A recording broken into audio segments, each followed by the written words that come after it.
Hey y'all, Squarespace makes it easier than ever to launch your passion projects, whether you're showcasing your work or selling products of any kind.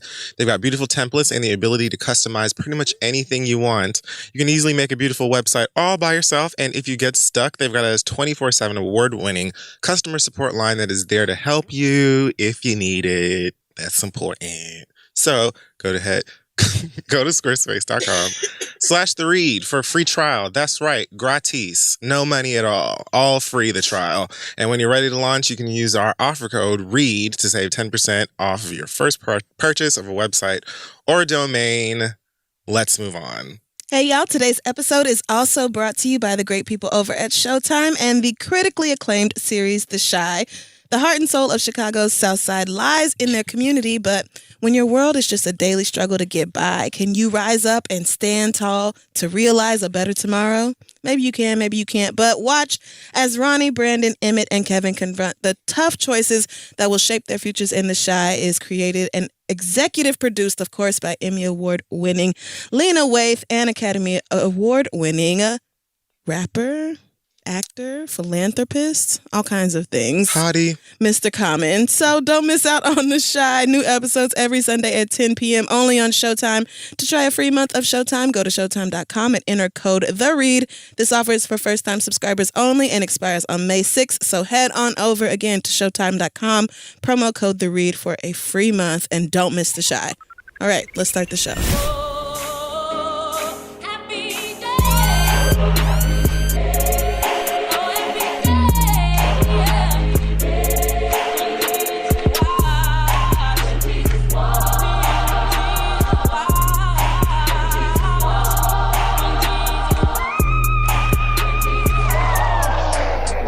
Girl, if I told you I love you, that doesn't mean that I don't care. And when I tell you I need you, don't you think that I'll never be there? Baby, I'm so tired of the way you turn my words into deception and lies. They sounded like they was lying too. Don't misunderstand me when I try to speak my mind. I'm just saying what's in my heart. Cupid doesn't lie. But you won't know unless you give it a try. Cupid. What a song. 112 was really them niggas. They really, what an amazing song with some lying ass niggas. Right. Like, it was so clearly, but like that, this nigga said, girl, and I ask you to trust me. That doesn't mean that I'm gonna cheat on you. Yes, it does. That's exactly what it means, Slim. That's what you're gonna do. And the rest of y'all's catalog, girl, I'm a player. Like, what are we talking about? Girl, I thought you knew. I just like to imagine Cupid being like an actual conversation. Oh, it definitely is. It definitely is. It took place on MySpace, but it was a real conversation. Cupid doesn't lie. Nigga, Cupid doesn't exist. What are you even talking to me about unless right you now? give it a try. What does this even mean? We what won't are you know trying to say? unless we give it. Shut up. Get out of my fucking house. Ignore all the red signs about your lying raggedy ass and just give you a shot anyway, right? Okay. Just get out. Just get back to the peaches and cream. You need it because you know that I'm a fiend. Now just that is my that's everybody's jammer. song. That was everybody's song. Woo!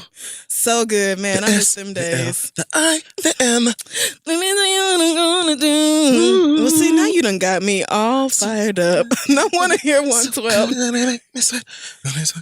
Somebody see if 112 was on the B2K tour. That's right. Oh, let me tell you something. It would have to first of all be called the 112 tour because priorities. Right. Exactly. And I would have been there. But I bought B2K tickets. I just couldn't go. Yeah. Anyways, welcome back, guys, to another episode of this shit show. I am Nigel Shelby.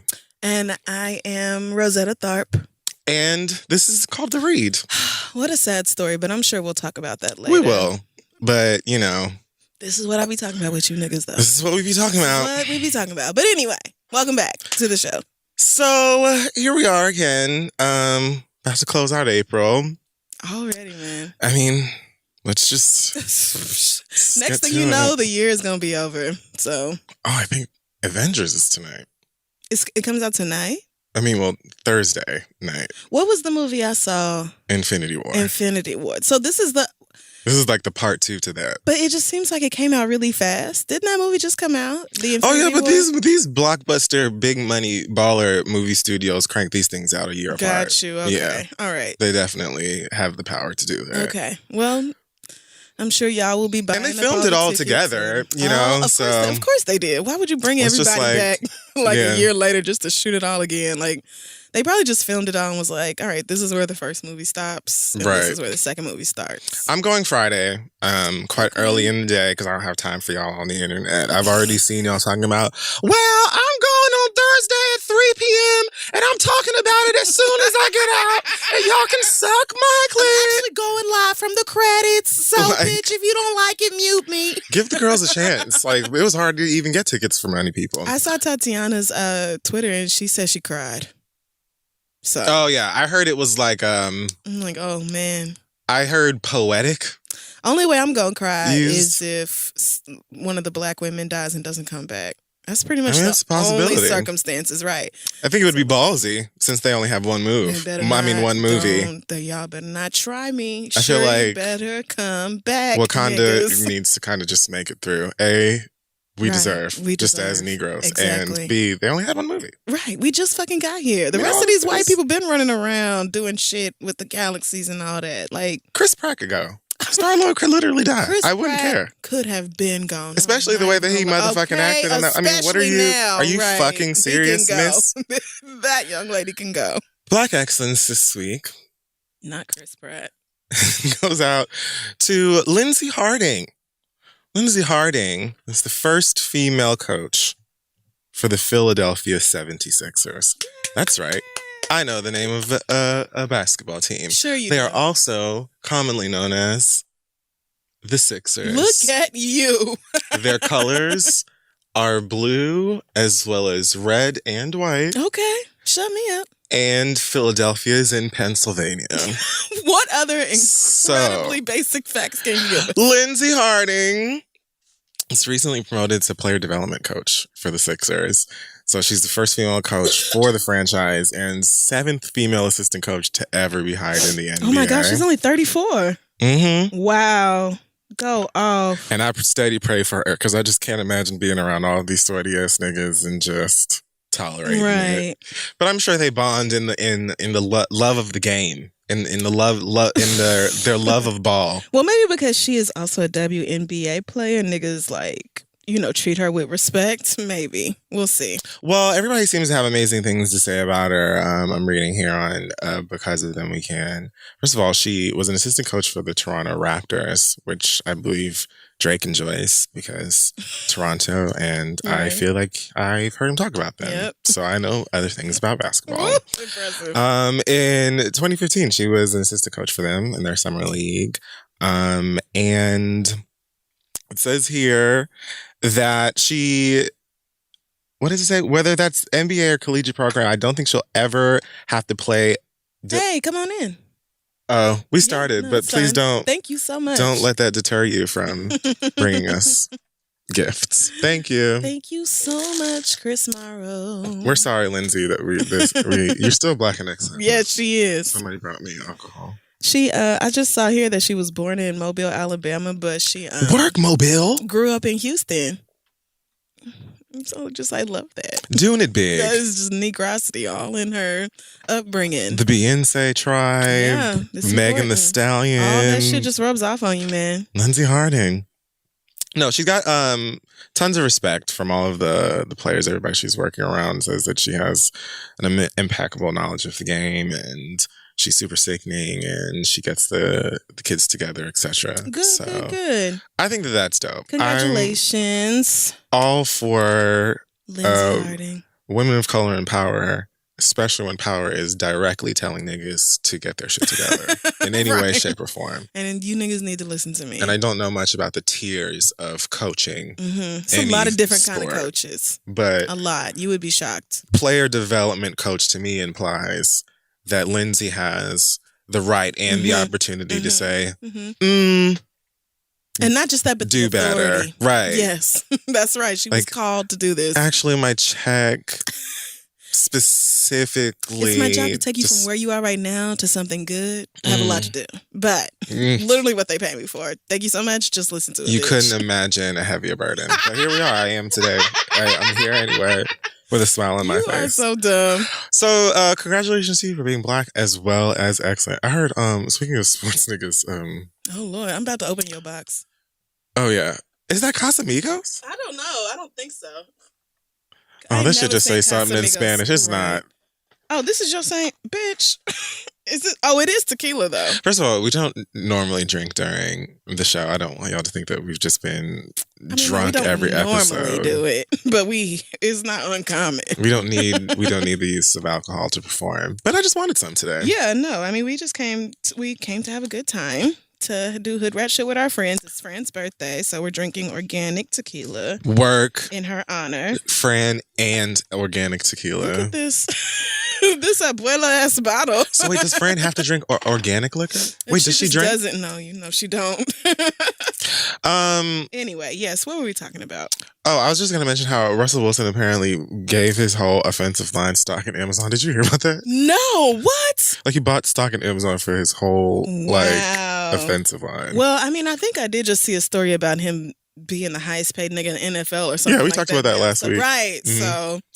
So this nigga's like, here. To the niggas who protect me in the pocket. Let me protect your pocket with some stock in Amazon. They need to just make a little Russell Wilson beanie baby. You think so? He's just... Is it time for him to be commemorated? Yeah. Who makes those things? Ty? I don't even remember the name of that. The niggas had made up a fake Russell Wilson story about how he was just so disgusted with Future for not paying child support and whatever else. And it was like so clearly fake because the quote from Russell was like, I was just tired of seeing my wife and my son be all stressed out and, Future don't want to pay his coins or whatever, then it don't even matter because I got enough. Like, this is what it said? Like, yes. I'm like, child, y'all didn't even try that one, huh? You niggas will literally fall for anything. Who even cares at this point? Like, Future and Sierra have not been together in so fucking long. Let it go, niggas. And Future be high off his ass complaining about a baby mama like 3 times a week on Instagram. Don't he got another baby coming right now? I believe that he just had another baby with someone. There you go. So I mean, bigger fish to fry. Like so many other. They've both had other kids since then. So let's just all move. One more than others, but anyway, so it's longer. Men can have 30 kids in a year if they want to. That's a hard fact. Women have to actually grow them niggas, so it takes a lot more work. I'm not even gonna get into all of that. I know. We know how I feel about that. Beauty. So this week in Hot Tops Pacific Rim. Really? I just want to see how many people are not going to get it. So it's the way you looked at me after you said rim. You're so proud of yourself. You be so proud. Okay, so much to discuss, even though I definitely hopscotched my ass over some of this shit y'all threw my way this week. Some of it we not gonna care about. Because, we just not. Who should? You know how we are. First and foremost, we're still on the high that Beyonce gave us last week with Homecoming because she's just decided that I guess she's going to enjoy some time off. She's not coming back to us for a while because fuck y'all. Yeah. And then at the same time, y'all could just have some of this other stuff that we, have had on deck, haven't really been using. Yeah. Here you go. As well as like, I guess a challenge for my new sickening cover. And I'm just gonna have the Park with Children upload those things for you to enjoy, raise my kids. All of you can suck my ass. Good day until I see you all again. Get your Solange tickets, girls. Peace and love. Like, I just Real, though, because like I sat there, I probably watched Homecoming another 5 or 6 times after we got out of because we didn't even really get to watch it the first day, right? Because it had just came out earlier that day, and plus I felt like I had already seen it. But of course, Beyonce, the editing and everything is just like you have to go back and watch it. It's and then I was so much. obsessed and had to watch it over and over.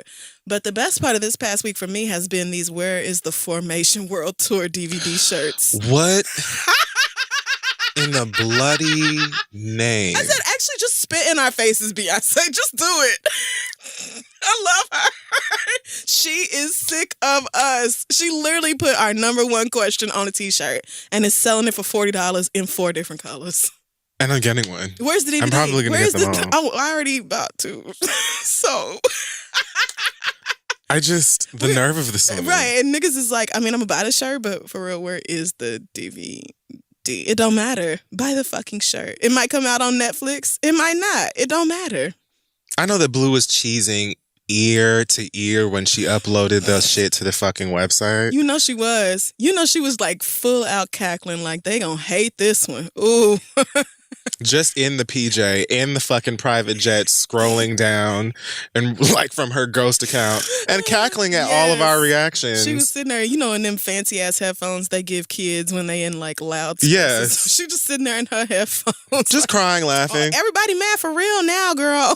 Like, oh yes, we getting to the money. Like I picture Blue open mouth laughing with her tongue out Absolutely. At us giving more of our coins to now they're trolling as they've done before. We had the boycott Beyonce shirt. We've just had like I bought that in 2 different sizes as well, but I haven't worn it so much because plenty of people don't get the joke. Like they missed that shirt, and I always get a stink eye from somebody when I leave the house, and I'm like, first of all, picture me being so brazen, like really, girl, like come get on, hip, just sis. look at me twice. Come on now. A white woman on the Upper West Side flagged me down with her toddler and was like, "What did Beyonce do?" I said, "I'm not wearing this shirt outside no more. White women are in distress." No. I said, "Oh, I can't do this. This isn't what that was supposed to be. We're not gonna do that no more." So yeah, Before I Let Go is now a challenge. As we said last week, Beyonce scalped me. Woo. And left me to sew my head back together. That was your job. After releasing, first of all, this entire live album that we didn't deserve, didn't know was coming, and then... It goes so hard in the gym. It goes off in the gym. Dog. Like, honestly, I can walk to the gym, workout, and walk back home. And we just getting to the end of Before I Let Go. Like, right. It's perfect length for a workout. So the cover that she did, by the way, of Frankie Beverly and Mays, their Before I Let Go classic Negro anthem. Frankie Beverly said it's a highlight of his life. Oh wow! Did you hear Did about he this? know? Oh, that makes me so happy So because I know first some of y'all have been like Before I Let Go purists, and you don't want to hear no remix or a cover, but like Beyonce did that. Like I'm sure there have been ignorant fools. Yeah, there are people who are like, trolling don't nobody y'all. want to hear that. Womp, womp, womp. Girl, yes, we do. I want to hear them fused together when I get to the function. Yes, like, but it fucking slaps. Any good DJ should. Yes. I mean, they're both, what? Anyways.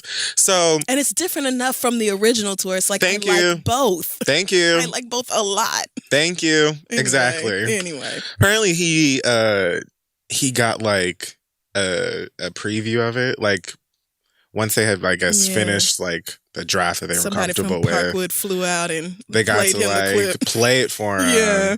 So he knew, I guess he maybe just didn't know when it was going to come out or in which capacity it was going to come out or whatever, but like lived for the way that she released it as well. And honestly described it as one of the high points of his life. Oh, Oh, that makes me so happy. The iconic Frankie Beverly. I can't. Can you imagine So- Frankie Beverly being like, this young person had such a profound impact on me, a musical legend? Especially because, you know, a lot of our legends, and I mean our legends, will be very quick in their you know, legend status to be like, I don't give a fuck which one of your Beyonce's, you know, wants to do my shit. I'm the only girl who can touch it. Fuck off. And in many respects, like, a lot of people, like, it's all you can really do is be like, okay, I get it, you know? Right. So it's like, that's Frankie Beverly, girl. Like, you not finna argue with that man. He made before I let go. You're not finna do this. So but Beyonce's version is truly great. It's I know so good. niggas in New Orleans are going off. I know y'all are just twerking the fucking paint off the walls down there. And I can't wait to see it. So the Before I Let Go challenge was also a reminder to me that I am no longer a young person. Oh no, because child, guess whose knees is not doing all that? First of all, it's not even that for me. It was just like when the challenge was revealed. First of all, that dance is long. First of all, there's a sheer burst of energy that I can't even describe as positive or negative. When you see that Beyonce has an Instagram story available. I actually took a screenshot because that was like a historic moment. What's happening? What is this? And of course, it's nothing but videos of these people, but that's also fine. But then I was like, okay, 10 years ago, I would have known this whole thing by now. I would have already submit my entry for consideration for the Insta story. I would have already, like, I don't even know all the words to the goddamn song yet. You know, her little new parts. Damn. And I was like, I don't feel as attached to this song yet as I would have as a younger queen because I have shit to do. Yes, you're too old. My actual work in life has kept me from really diving as deeply into this as I would like to. You had to finish scripts and all that. That's not even very fancy and professional and important. This and isn't things to do. Beyonce wanted you to finish your work and email it to your boss before you got up on the internet. These are a lot of assumptions. Nobody said anything about this. It's actually zero assumptions. So it's actually zero assumptions. Thanks for that, Beyonce. The reminder that I'm now an elder. Oh yeah, when she said niggas take it low and then take it lower, I said, girl, I know this is for the under 30s. Shit, sis. You know better, bitch. You finna make my knees clap with all that hoe. We ain't doing that. She also like put out a choreography version of Formation with just the dancing. She put out the original demo to Sorry, which okay. I said, so this was clearly recorded before Jay-Z was done acting an ass. Like, that's really how I felt about it. Because the demo version of Sorry is very nice, but it is not as angry as what made it onto the album. And Sorry ended up being a precursor for Don't Hurt Yourself, which was truly the angry bitch anthem that I needed in my life. I actually never get tired of that. But still one of my favorite Beyonce songs. Yeah, when I heard the demo, I was like, yo, this nigga, like, he really was on her fucking nerves. He really was. Like, a lot of the lyrics are like, you know, how she changed, you know, me and my daughter are going to be all right to me and my baby. And she kind of moved lyrics around about how this nigga been following me all over the world and I ain't answering his phone I caught calls. that too. I was like, all right, sis. You was clearly tired of this nigga. I just wondered, like, why do this now? Why put the Sorry demo? Because you can. Right. And at first I was like, maybe it's to remind the Hive that no matter how much we may be disgusted with Jay-Z's actions, she's still not going to go nowhere. Honestly, I think that I just felt like, okay, Homecoming is out. So that whole thing is done, and she's probably, you know, coming down off of the high of that being released and the album being out, and then the anniversary of Lemonade.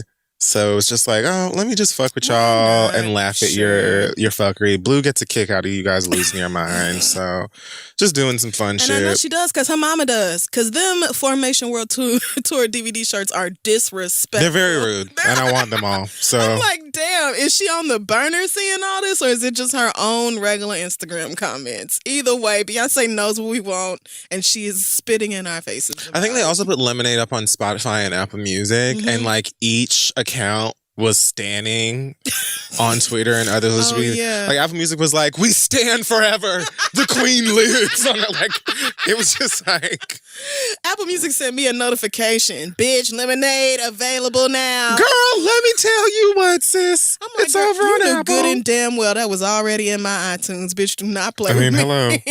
Y'all already knew. I actually was surprised that so many people only listen to music via streaming services. Yeah, I'm getting... I did not really know that people like limited themselves like that. Like if it's not on streaming, then they just not listening to it. The only reason I can't deal with that is because, especially in New York City, service is so like hit or miss. But most of the streaming services will let you download stuff to your phone, so you don't have to stream on like... Yeah, but then why not just then download? Yeah, I don't know. Maybe it's me, but I've just felt like I didn't want to. Why download it and take up the space on my phone or whatever if I could just buy the fucking shit and then... I mean, yeah, I try out new music definitely through streaming, but stuff that I know I'm going to want to keep forever or stuff that's not available on streaming, I will just buy. Like, I ended up buying the entire Aladdin soundtrack just to get Robin Williams singing You Ain't Never Had a Friend Like Me. Girl. I did. I had to buy the entire soundtrack. They make you do that. They do. They know I what was like, they're doing. the one fucking song we all want to hear album is only. The one. Yeah, yep. Album only. We don't care about your feelings, bitch. I said, wow, how fucking rude. But what were we talking about? Oh, yeah, Lemonade. So now that it's on streaming, I guess more people are listening to it, getting their life again, which is great. But what I did not expect was for both of them albums to be in the top 10 on iTunes. Mm-hmm. Both. Bitch, hello. There ain't a shred, not one drop of new music. Hey, guys. Come back to work for what? I just, missed the iTunes charts, decided to come back for a Kiss little bit. my ass. Here, your girl's going to have a sprinkle of that. Oh, man. Going back to breastfeeding. Which reminds me, I was so happy for Lizzo because her album came out and she was right behind Beyonce, and then she hit the number one Didn't take too long either. I said, congratulations, girl. That's a bad bitch. I love the album, too. It is. It's really good. Tracy Ellis Ross posted a video of herself dancing to my favorite song, the one about how I'm my own fucking soulmate and I ain't got time for these niggas. I saw that, actually. Because I love myself enough, bitch, and if you ain't got it, then oh well. And I was just like, yes, me. I love when Tracy posts and is just like getting her life and being like inexplicably hot. She's so and fine. Like she's so regular fine. At the same time. It's like I know Tracy Ellis Ross is single because she ain't met nobody worth it. Boots. I 100% know that because look at her. Like it's just nothing but wealth and fineness and like having my shit togetherness dripping all over her. These regular ass niggas, delivering the Frito-Lay snacks to the middle school. They not.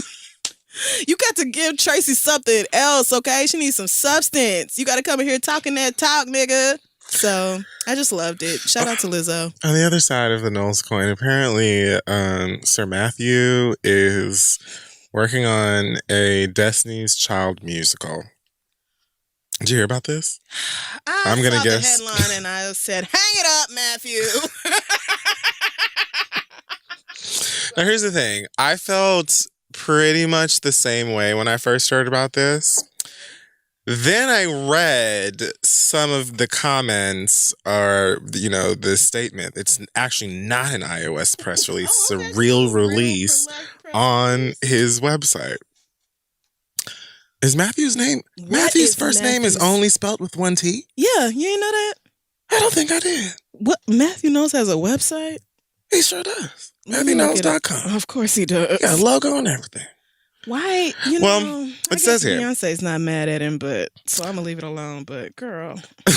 It says from him, this is on the website. I want to pull back the curtain, explains Knowles. I feel it's time to give the world an opportunity to hear, see, and feel the victories and failures that I've had as a husband, father, and manager who risked everything in pursuit of fulfilling dreams, those of mine and others. And then it says, told from his perspective. Survivor, the Destiny's Child musical, will start its roller coaster tale at the point of humble beginnings and travel through a captivating storyline, addressing the layers of evolution, good and bad, that Knowles faced during his pioneering climb into the music industry. Ultimately, the story shares the message that building a dream takes sacrifice, even at the cost of everything and everyone you love. You are a horrible person for laughing so deeply. What the fuck kind of line is that? They're building the suspense. They're building the drama. Oh, God. I didn't know he had a PhD. Oh, I didn't either. He's Dr. Knowles. He graduated from... Is it honorary? Yes, it is. Sir, why are you calling your... Wait. Are you allowed to talk about... Can you call yourself a doctor if it's an honorary doctorate? Hold on, no. Dr. Knowles possesses an MBA in strategic planning and a PhD in business administration. Oh, okay. From Cornerstone Christian Bible College. Okay. Work. But he also has an honorary Doctor of Humane Letters from Fisk that he got in 2008. Okay. So a real doctor and a fake one. Certified. I see you, sir. I'm into that. Well, I don't want to see Destiny's Child from Matthew. Yeah, no, I'm not going. However, I'm not going. I am less turned off by the idea of a play that has this big girl group we know about and their story as like the background, okay. And the play itself being more along the lines of this guy who has fucked up, who has maybe, made some mistakes, but like I could see this being a good musical. I'm still not going to go, right? Simply because I don't know how I feel about Destiny's Child already having a musical. You know what I'm saying? I don't know. Like I feel there's that. There's Dreamgirls, and I don't know. I feel awky about it. And then secondly, I've just never really been like I haven't even seen Hamilton. I haven't even seen like good musicals yet. Yeah, you're not a musical type. So you can't just get up and leave. It's awkward. I love musicals, but this I don't think I would go see unless it was like definitely billed as like a nigger ass event. Like Chitlin Circuit kind of venues. Like if this comes to New York, it absolutely has to play at the King's Plaza in Brooklyn. Like there's no other options. Just like Iyanla, just like Set It Off. When the Set It Off play came to New York, it was out there. It's got to be out there, and it's got to be like good old fashioned nigga shit, so I can go and have a good time. But like otherwise, I've seen enough stories of grown men who need to act better and just don't. What? That's fair. I've seen a lot of that. Well, he's working with an industry brother who writes and produces, directs, and is also apparently from Houston. His name is Jacarius Johnson, or is it like Jacaris? Jacaris.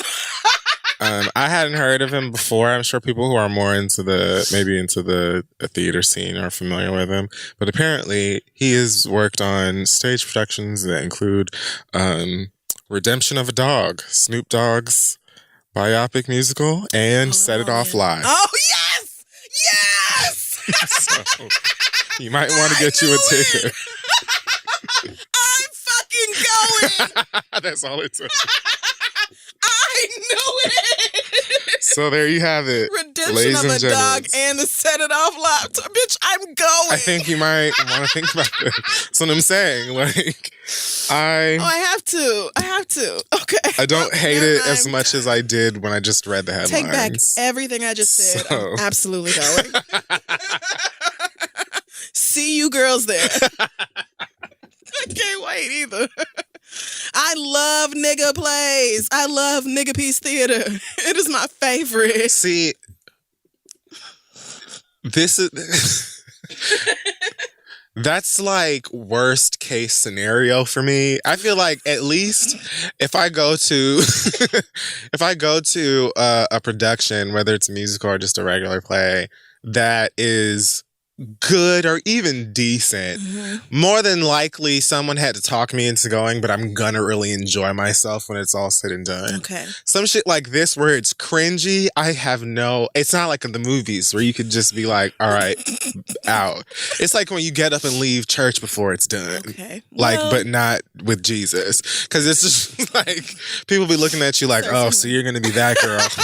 Like, that's how you feel about it. You don't have to leave, but it's okay to like make fun of what's going on stage at nigga piece theater. Now see, people do it all the time. We clowned through Set It Off and still loved it. It was everything. So I feel like with niggas it works both ways. You can't do that at like Broadway or off Broadway, but at King's Theater you can, ho. And I'm gone. Oh, at the Apollo too. I've seen Nigga Peace Theater at the Apollo as well, and it was a good time. So God bless us. I can't wait. Actually, just wait. Let the tickets be on sale now, bitch. I'm logging on to Eventbrite right now. Speaking of ticketed events, Nicki Minaj is preparing to go back on tour this fall with one Chris Brown. That's right. The Barbs and the Browns. I don't know. Are they Breezies? The Breeze Hive. No. Breeze Zone. The Breeze Breezeways. Breeze. Maybe not. The Febrezes. What the hell? The breaths.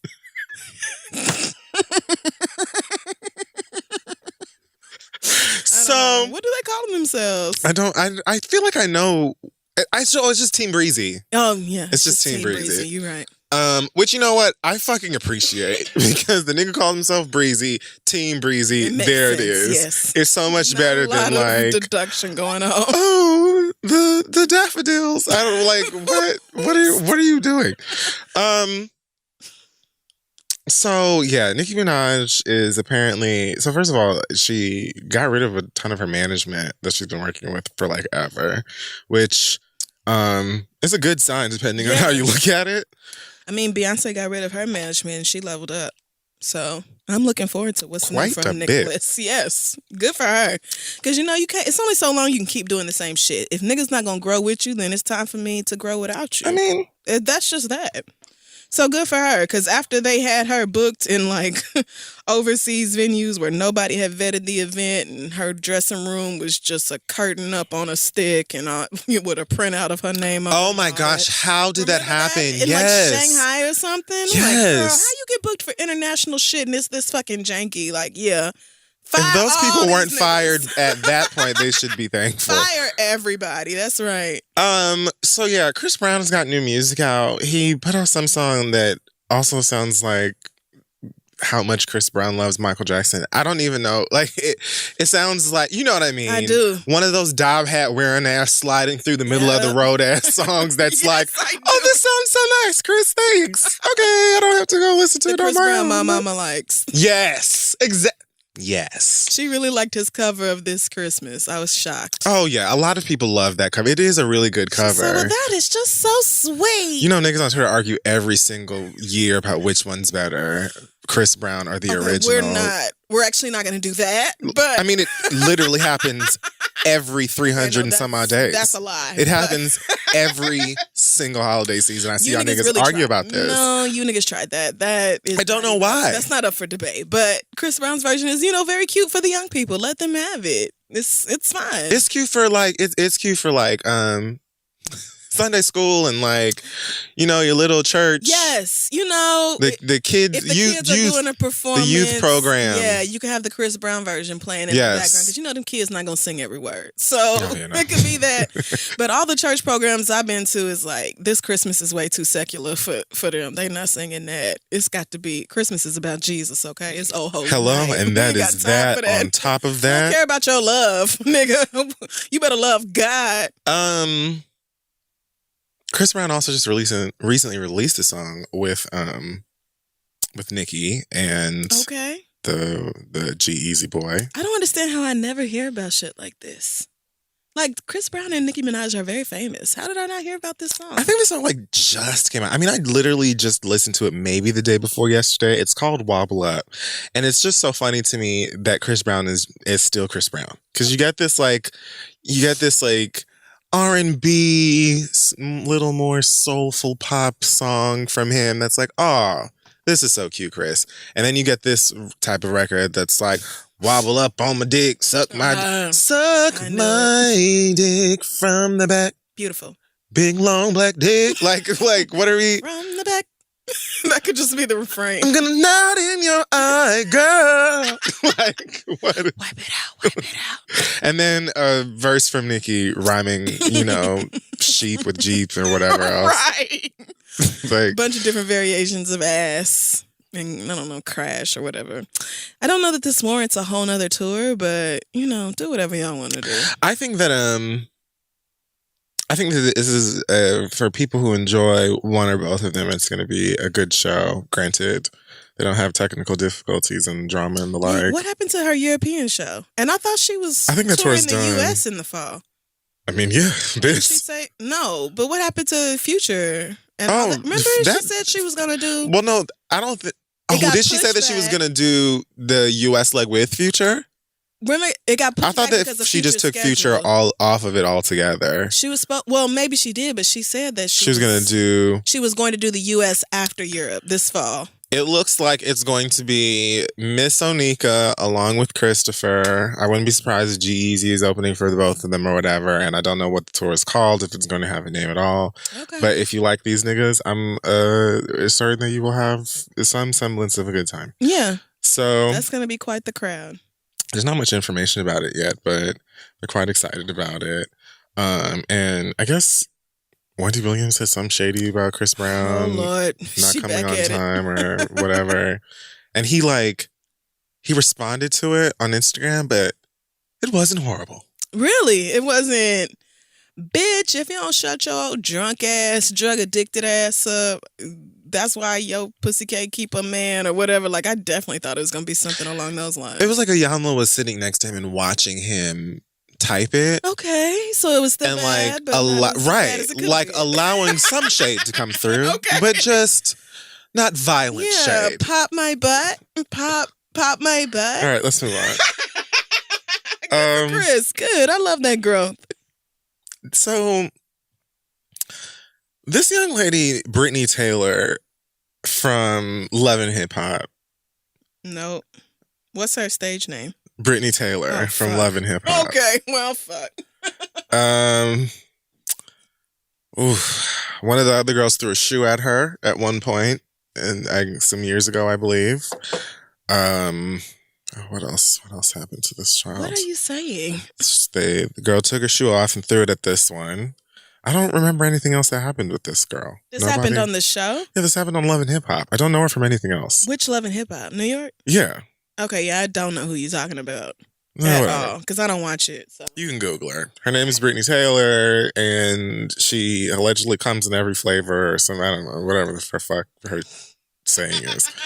And she claims that she was viciously punched in the goddamn eye by one Remy Ma. So, well, last week, I mean, that's kind of how most of us responded to it. I mean, that checks out. Could very well be true. So last week, Brittany uploaded a picture of her with this swollen black eye, and she claimed that Remy Ma punched her in the face. Many of us sort of reacted the way that you did and ultimately believed her. Yes. Remy Ma we're talking about. I mean, she's gone to jail for this type of shit. She's placed bullets into bitches. And she's not like shy about being real about that. So Brittany is apparently lawyered up. I don't know if what the damages is that she's seeking or what it is that she's trying to get out of this, but says here that she's cooperating fully with the NYPD criminal probe. Oh, God. And calling on any witnesses who may have an account of what happened or video of what happened. Now, according to Brittany, Remy, I guess, approached her about an incident that took place between Brittany and Remy's stepdaughter. I think her name is Dejanay or something like that. This is Papoose child? Yes. Okay. But they claim both of those kids they made them together. I know, because they've been together probably since they were like 2 or 3. Tiny. So they're like their parents. Those are like their kids. And that's real, yeah. So Brittany claims that she and Dejanay had an incident in Miami where she defended Dej from an abusive man who was beating on her. And then she claims that Remy said that that's not what she heard or something like that and punched her in the face. Okay. And that's kind of really where's this Deja person to clear it up? Remy hasn't really said anything about it. She posted a picture with her man and her baby. And I'm sure at the, suggestion of her legal team Right. was told to Keep shut it the fuck cute, up. right. Because she's still on parole, I Don't- think, until And August. you will go right back, girl. Oh, see, I don't want to believe that you did that with a brand new baby and knowing your parole is going to be up in August. I don't want to believe that, girl, because that is fucking stupid. Now, let me just say this, right? I guess we'll see what happens and how this story actually went about. I mean, if it as of played out right on Love and now- Hip Hop, it could just be a storyline. You don't think so? I don't know. They film those things super in advance, but I feel like New York ended nuts. I think Hollywood is next. Or Saturn or wherever the fuck else All Mona right. is going. So it just seems like sort of and regardless, like why this chick is really sitting up here with attorneys. I mean, Mona, are you going to that length yes, for the show? Every time one of them decides to sue somebody or, they sex tape leaks, they always run to a lawyer or whatever. And it's like an issue. This girl really got weeks. punched in the face. So So if she really did get punched in the face and Remy really did do it, then I need to know, was she actually protecting Remy's stepdaughter from some nigga who was being abusive? that's what we're saying. Because if she was, then Remy is dead wrong. That's what I'm saying. We can only take this girl's word for it. I would imagine that this young woman, Remy's kid, comes up to her, tells her from her own account what happened, and that is why Remy. Yeah. I'm assuming that what Remy heard from her kid, whatever the daughter said, is completely opposite from what this girl is saying to her. Right. And me as Remy Ma, I'm going to believe my daughter over you. And I'm also assuming that what happened to this to Dejanay, or Dejanay, I'm sorry if I'm butchering this child's name, girl. but I'm assuming what happened to her may have had something to do with Brittany. Just from remembering her antics on the show, I'm not even going to say that this girl is lying. We'll just figure out what happened. Regardless, Remy shouldn't have put hands on her, especially given the situation that she's in. Right.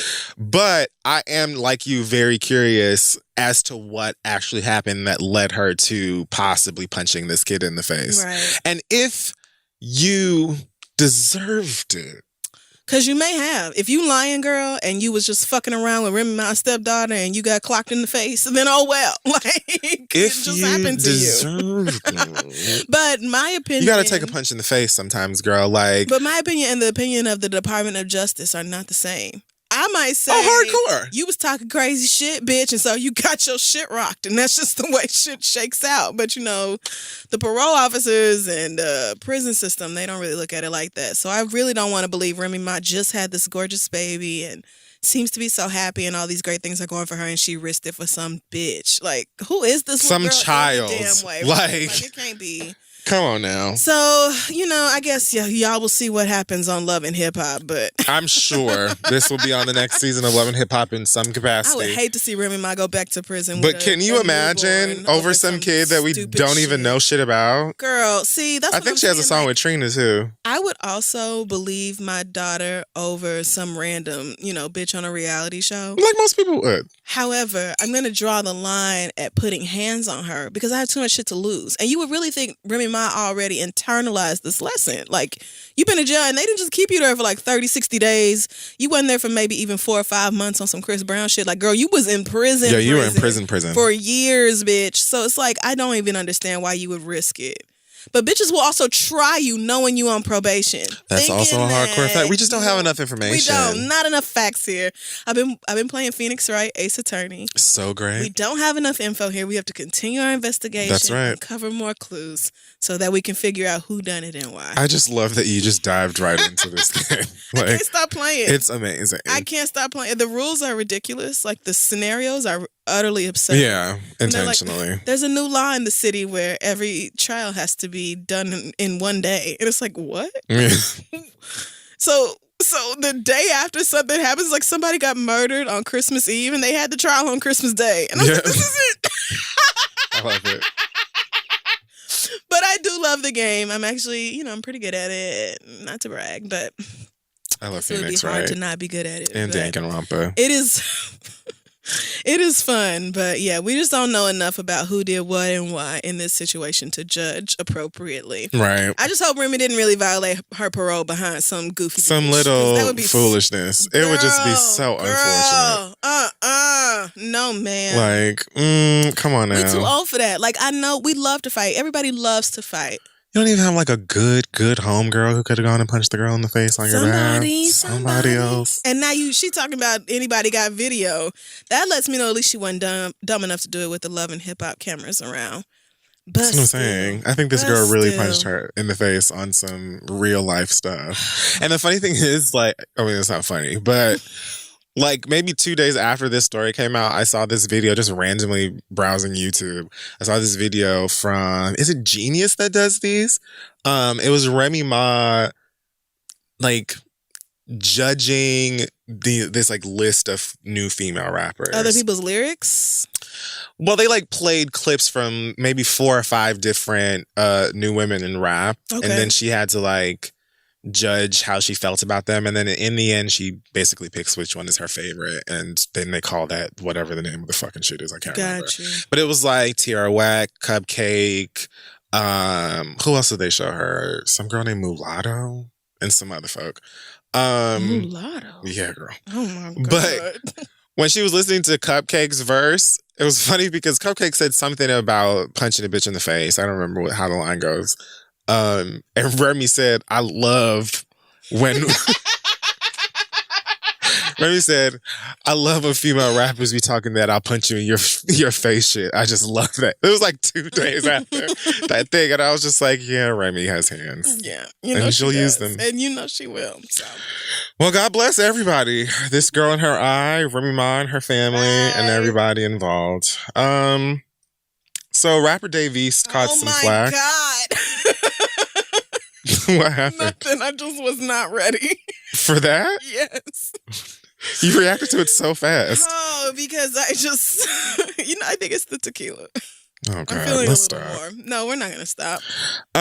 So big ass bottle. Dave East, I guess, got to his Instagram at some point and just casually mentioned how he feels Old Town Road by Lil Nas X is whack.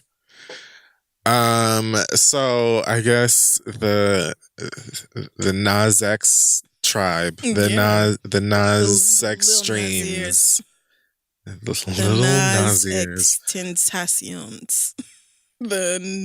So he got Maserati.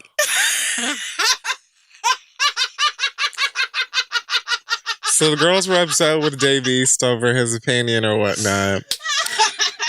Lil Nas X, who's still on a high from his #1 record, was interviewed on the Zach Sang show and asked about Dave East's comments. And he said, I've gotten this question so many times. And he said, I have the #1 song in the country. I do not give a fuck about what Dave East is saying. To which Dave East basically responded by saying, well, he not supposed to give a fuck about how I feel. And it was like the most casual tension. It's not even a real thing. This nigga basically just said that he thinks the song is whack, and people tried to make it into this huge dramatic thing. And on one end, you're dealing with a nigga in his opinion. On the other, you're dealing with a dude who has a kid who has a #1 song. And why should he give a fuck about who feels anything about? I mean, his both whole of y'all are valid. Right. Yeah. My one thing, though, about Dave East, though, that I found interesting about this is, like, why this song? Out of all of the songs along the lines of hip-hop that have come out since we've known about you even, why are you picking this particular song to be like, oh, that song is whack? Like, there have been so many fucking whack hip-hop songs that have come out this year alone. Yeah. And I haven't heard Dave East say anything about those being whack unless y'all want to pull up some beautiful bean footage. So I just don't understand why the come for was present. Is the boy gay? Oh, shit. What makes you ask that? I don't think so. Well, because he was a Nicki Minaj stan, so I just assumed. I forgot about that. Is that confirmed? Yeah, he is. Maybe he is. He tweeted about it, so I just assumed maybe homophobia had something to do with it because it usually does. But no, I think that he genuinely just thinks that the song is whack, which I think is you don't have valid. to like. That's fine, right? That's the thing. Like everybody has a fucking opinion, dog, and especially with the internet and social media, people are going to put their opinion out there. So if Dave East don't like the song, oh well, I'm sure he's not the only one.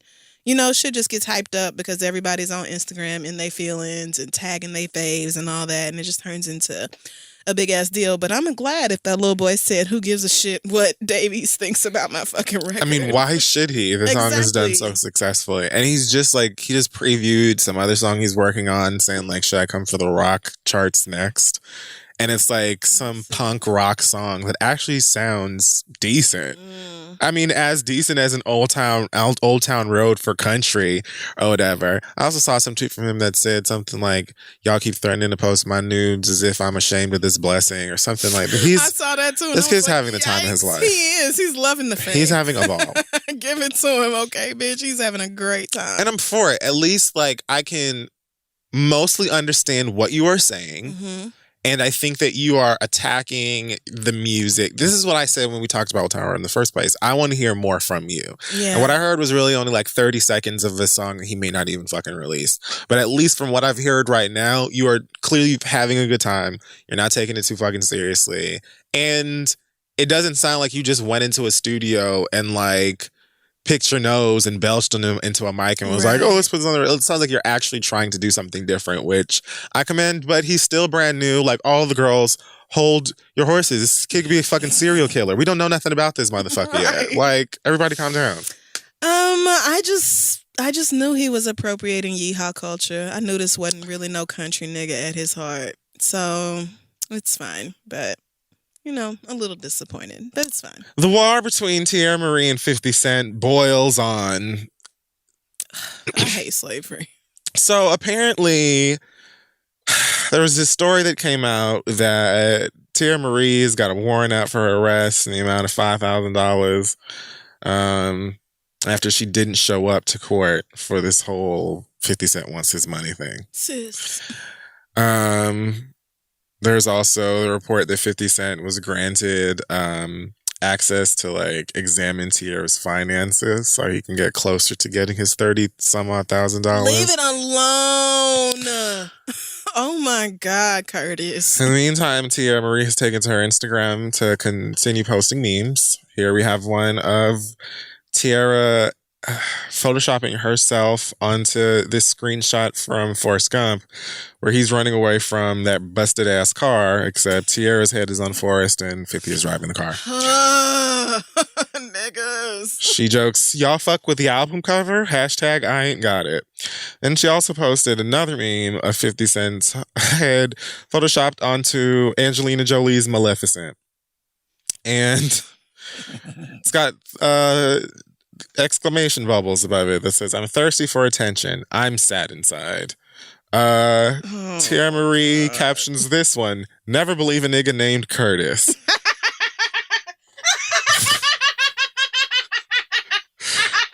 my God. Even if he is your favorite washed up old school rapper. What a line. Here's the real news. My lawyers are all the way on point. I never had an arrest warrant and Spare Change never trademarked shit. He is just trying to steal drip. He needs it bad. You see how this boy dress. Oh, God. Hashtag I ain't got it. Hashtag wanted. Hashtag get the strap on. So. Why provoke somebody who you know wants to fuck with you? That's what I don't understand. I'm just lost from both ends of this. Like, both of them need to grow up and leave. Ain't you tired? You got nothing else to do? Ain't you tired? Like, yes. Ain't you, both of y'all? Like, I understand that the legalese of it all is, you know, a process, and that is what it is, right? But the incessant internet trolling, logging your ass into Microsoft Paint every day to make a new meme, aren't you exhausted? Because you should be. I'm tired just looking at y'all. Both of y'all. It's utterly ridiculous at this point. Please let it go. Put this energy into something else. Something positive. I mean, and not music or Blaze Her. Just do something else. Go get a fucking job. Blaze. You remember Blaze Her. Both of y'all. Go find something to fucking do. Starbucks give fucking benefits and everything to part-time employees. Ho, you can get health insurance and all that 25 hours a week. You need to go apply and get out of our fucking faces. Jordan Woods was booked for something and allowed to speak further on that whole drama surrounding Chloranthol, as well as Dick and then Dip, Tristan Thompson. I can't. Daily Mail got these clips where Jordan says, "My little sister was bullied in school, and I wanted to show her that I was bullied by the world." I don't know what that means exactly. I feel like I need to hear what she said before this for Maybe context. she means if you can handle bullying in school. If I can handle bullying online, then you can handle bullying in school. Right. Maybe I'm guessing that's what it means. means. She says, "I understood for the first time what it's like being a black woman in a just society."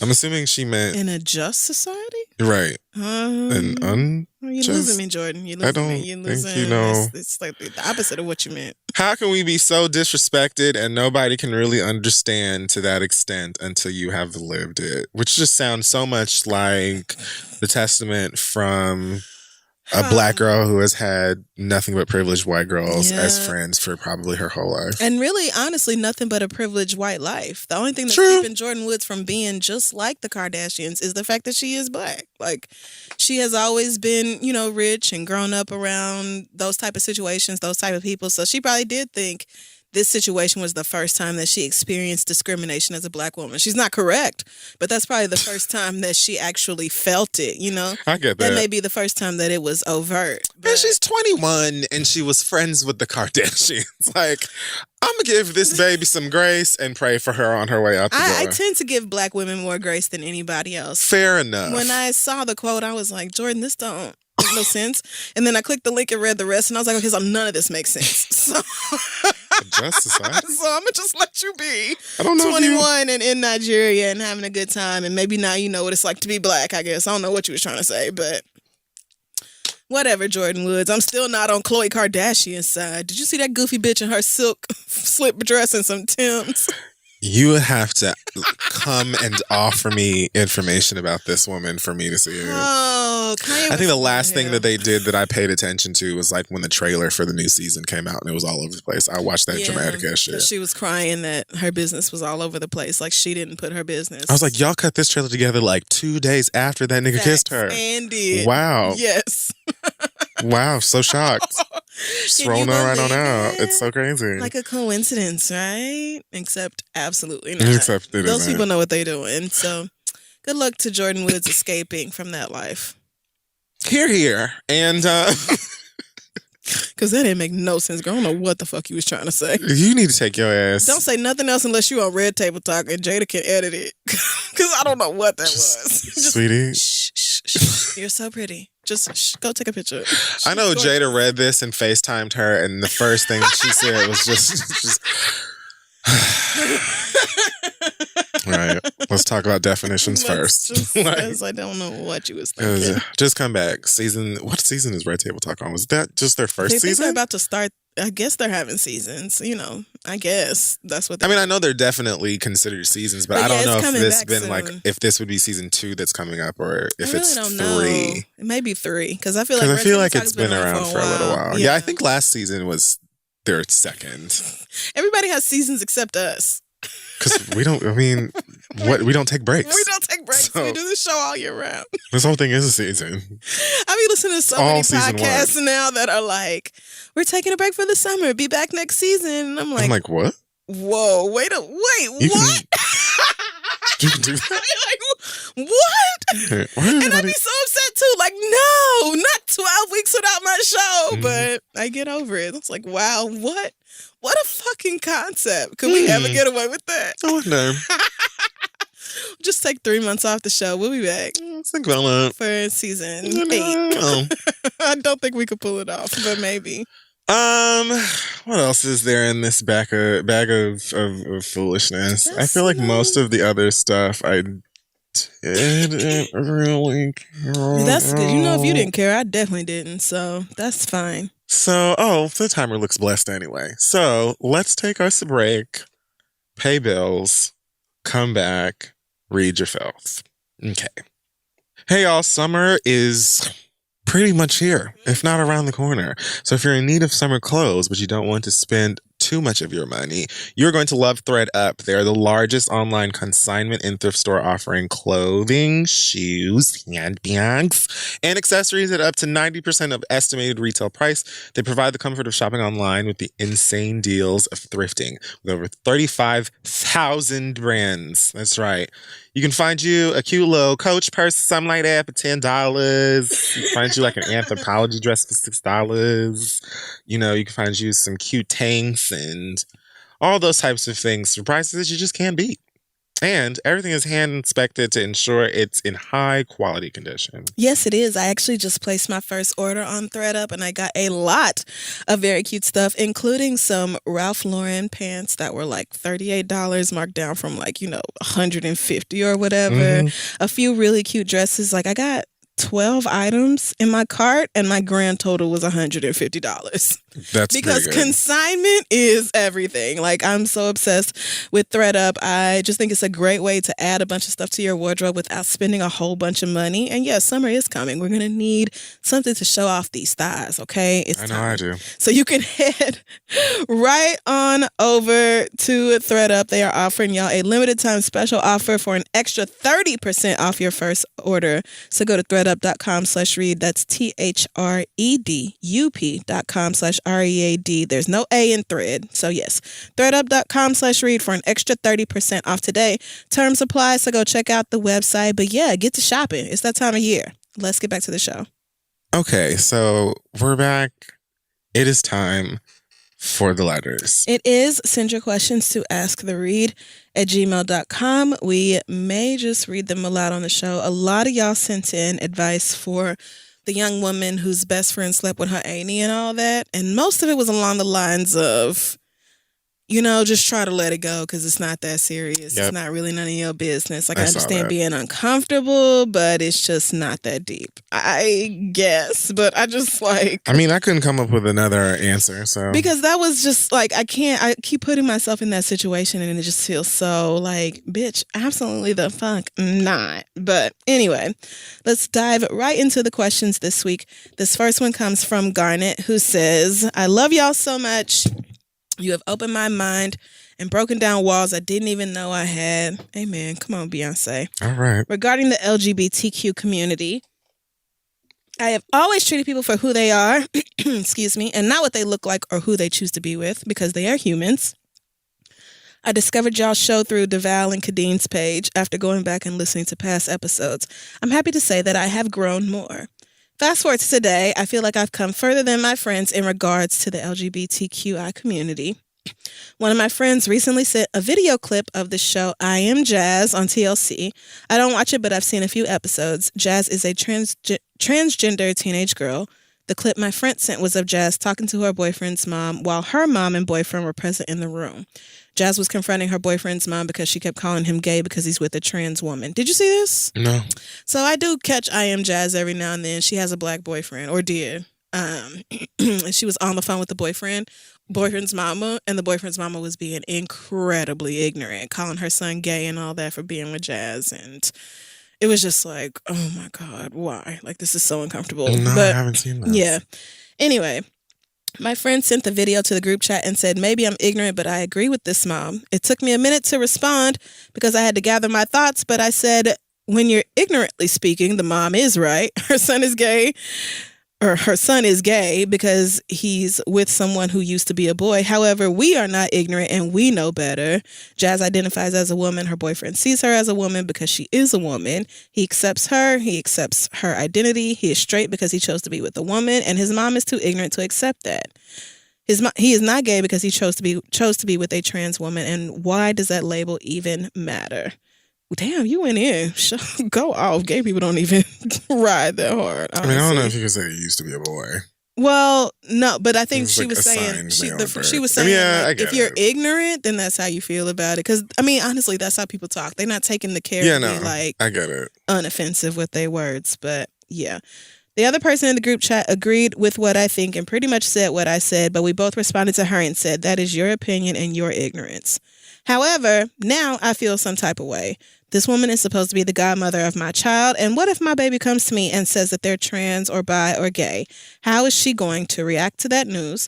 I want someone who respects the community because I recognize at any moment in life one of my kids may come out to me, and not that I automatically think that's their route, but I'm not so ignorant to the fact that it is a possibility. I pride myself on getting educated for that reason. I don't know if I should go further with my concerns to her or leave it alone and cross that bridge if it ever comes up. Also, I'm starting to realize that I have nothing in common with these people, and now I'm struggling to keep up with the friendship. Bitch, but any advice, please help. Thanks and love you guys, Garnet. So you needed to vent. Maybe so. Because you wrapped it up yourself quite nicely there at the end. I think it's very real for straight cisgender people to be like, I'm trying to confront this ignorance and I'm already tired. But if you are tired after like one or two incidences of your friends being ignorant, just imagine how actual gay and bi and trans people feel dealing with their experience every fucking day. Yep. So I think it's admirable that you actually want to work through it because somebody needs to reach the ignorant straights. Yeah. I just don't think it's going to be me. I don't think that's my ministry. But I would love to see more straight people or more cis people taking up this cause with their friends and stuff. We need to, the same way that we need more white people to hold their friends and family and coworkers accountable as well. We can't do it by ourselves. Flat the fuck out. We've said this forever. If I were you, I would definitely revisit this conversation with my friend. Because I wouldn't want no dumbass, ignorant ass friends that's just perpetuating stupid ass, antiquated ass bigotry any motherfucking way. And like you said, if I do end up having a kid, I want to know that the people who are around me that are supposed to be a part of the village helping me raise this goddamn child are not going to be toxic to said kid. Mm-hmm. So I don't think there would be anything wrong with bringing it up again and at least trying to get your friend, because at least when it is someone that you care about that should care about you, I feel like you have a bit of a leg up in the situation. It makes it, I feel like some people feel like it's harder to talk to people because of this, but I feel like it should be easier because you should be able to have the respect for me at least to hear out what I'm saying. And because of the connection we have, make an effort to actually process this rather than just vomiting back your, same that's rhetoric. Where you lose niggas. I know respectful enough and listen, but they not. Most people are not going to actually take that into consideration. I get that. Yeah. I get that. But at the very least, your friends and family kind of owe it to you when you have a serious concern to hear you out. They do. And then hopefully you'll get the processing and things like that. If you don't, then I think that you've gotten a red flag as in terms of who this person is. Mm-hmm. And then you can, learn how to move forward accordingly. And maybe that doesn't necessarily mean throwing away your whole friendship. Maybe it's just like, okay, well, I know that if I have kids or whatever, I just don't need you to ever be them around them. She's the godmother though. So it's like, at this point, you got to reconsider whether that's even the position you want her to be in. Right. So I guess I would say, maybe talk to her one-on-one in person and be like, let's just have a real conversation. This is not for Facebook likes or retweets or whatever the fuck else. Let's just be real and talk about the way you feel about trans people because I feel like it's kind of fucked up. And if she's receptive to that, my thing is always, ain't nobody finna be perfect about every fucking thing. All of us are problematic in some way. But if you're not willing to acknowledge it and be better, that's where we have an issue. Once somebody comes to you and says, hey, this is fucked up for ABC reasons, it's on you to then do something with that. So if she's totally resistant to you saying anything and, oh, well, that's just a little boy who's confused or whatever ignorant transphobic shit she says, then from there's nothing that can be done. And, you want to rethink this woman being in charge of your children's spiritual growth and all that. It's just I don't think you're the one for this job. But it's hard because a lot of people find it uncomfortable to confront family members, close friends, stuff like that with their bigotry. But I really don't know how we're going to get past it until more of us are brave enough to do it. So hopefully you can get through to her and get her to change her ways about this. But if not, I don't see nothing wrong with being like, okay, bitch, we're not speaking no more. And I'll be damned if you the godmother to my kids. Gay or not, trans or not. Exactly. I don't give a damn. Especially if you then go end it saying, well, I kind of hate these bitches. And I haven't seen it for them in such a long time. So it's kind of like, here's your perfect excuse Right. for dipping right on out of this. But good luck to you, because I know this is not necessarily a very comfortable conversation to have. Our next question comes from April, who says, I'm 26 years old. My best friend since childhood is 27, but going on 16. This girl just can't seem to grasp the whole coming into yourself thing. For the past 5 years, she's been involved in an extremely volatile, mentally and emotionally abusive relationship with a mediocre-ass 30-something-year-old man. They haven't been together for about the past 7 months, and thankfully she's been progressing and is even tiptoeing about going to therapy, and I'm truly so proud of her. However, this all came to a halt on Easter Sunday when this nigga tracked her down and shot up her car 3 times. Excuse me? Because he got word that she moved on from being with him. By the grace of God, my friend was not hit, my God. but she fled the scene, and so did he.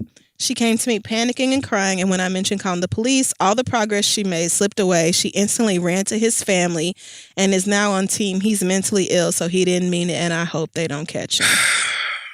However, that's not going to happen on my black ass watch. After I cried, prayed, and took shots in my work parking lot, I made the decision to not only call the police, but gave them her info too, because I can't enable someone who protects abusers. The police thankfully caught him, and he is being arraigned soon. The only thing is now my best friend has done a 180 and is completely numb. She's not the same person, and the light in her eyes has quickly faded.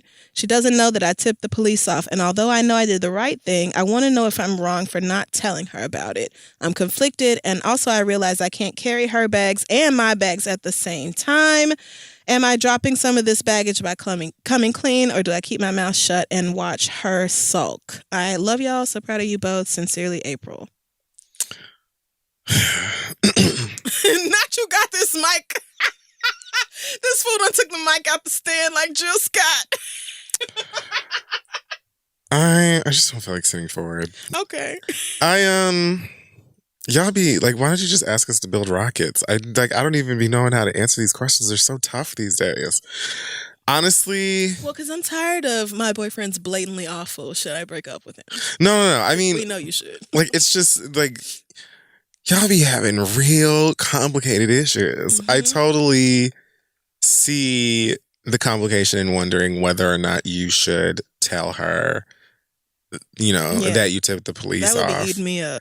I can't say that I have the right answer in this situation. What I can say is what I would do, which is I probably wouldn't say anything to her yet. I would try to help her heal from it, move forward, get her into some therapy, take her for macaroons and desserts. And you know what I'm saying? I think maybe I would hold off on telling her until she sort of healed from the situation and realized that, it was in her best interest that this nigga get missing anyway. Yeah. And prepare for her to possibly be on some early 2000s thriller shit where she's just like, how could you? And doesn't want to speak to you. I mean, that's still a possibility. You never know. But I think that if she's really at a low point currently, I don't think that you going to her and being like, so I'm the one that got this nigga locked up is going to do anybody any good. I think you absolutely did make the right decision, and you're, clearly aware of that part.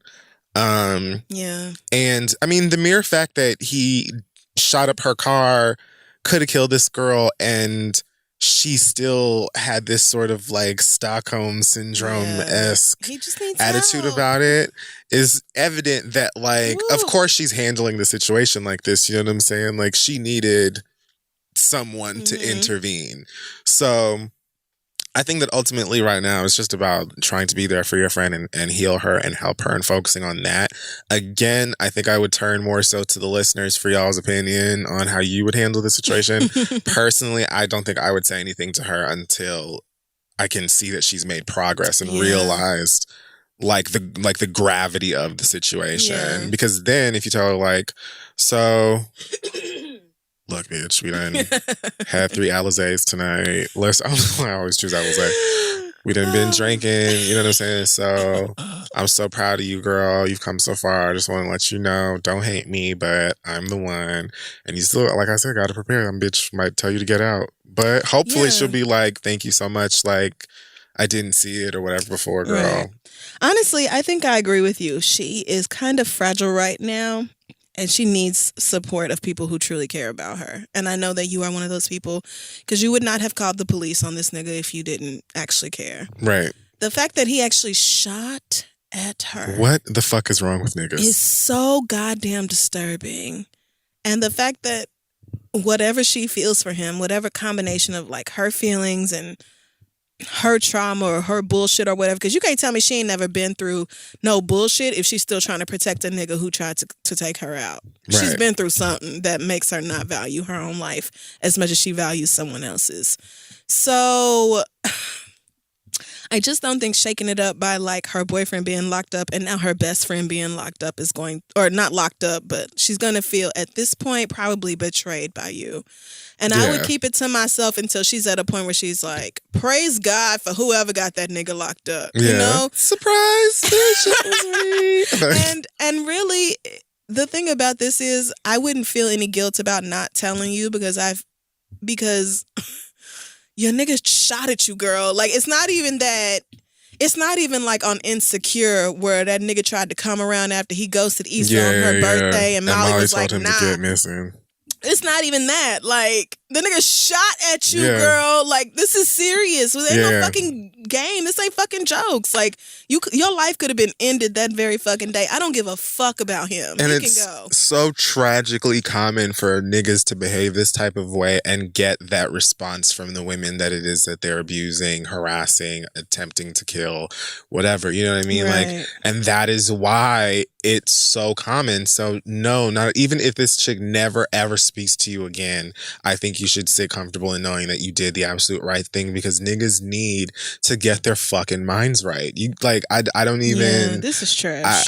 I just don't get it. And then when you get into, you know what? Maybe I'll save that for. No, I'll just touch on it a bit now, and then I'll do like a full read on it later. Cool. But like, then you have motherfuckers who use this like term SJW, which I hate with every fiber of my being, when you talk about things like the Me Too movement and how it's affected certain things, especially in entertainment, and like just anyone speaking up about, you know, equality, protection of women, of all kinds, women of color, trans women, anything. Like, when you talk about real normalized shit like this is just a listener who's emailing us about her individual thing. This isn't a headline yet. You know what I'm saying? But like, because this is that common. This is that common. Getting shot at is that common. So when you hear people talking about these things, it's like, it's a real life or death thing. And that's why it irks me to like no end that people who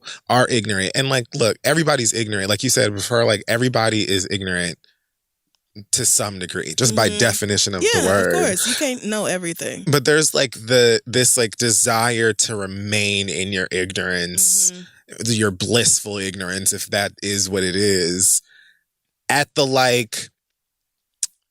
cost of other human beings who aren't doing anything to anybody.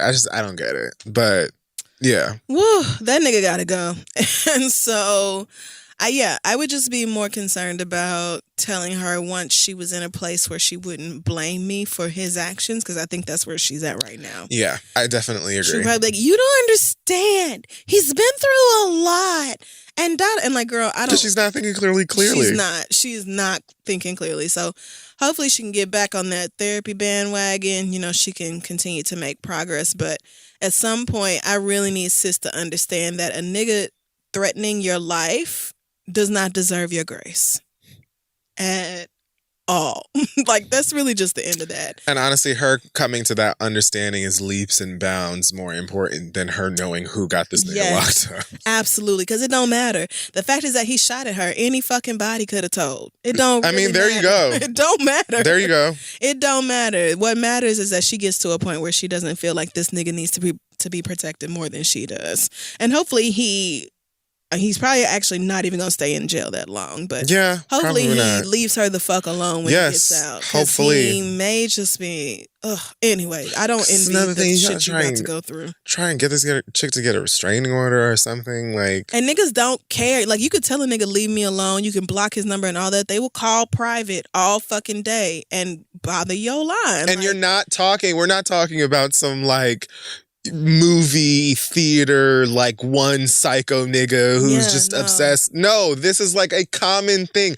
I know women personally who have dealt with niggas who behave this way. Yeah. I don't know anybody who has been shot at by their nigga personally, but I know niggas who have definitely been like predatory, who have been aggressive, and who have either been violent or have come close to violence, all because a woman is not reacting to them in the way that they want or giving them attention or doesn't want to have anything to do with them anymore or whatever. And it's like, y'all niggas got all of life fucked. Right. Somebody got to do something to get you niggas together. It has to stop. Because this kind of violence that y'all feel like...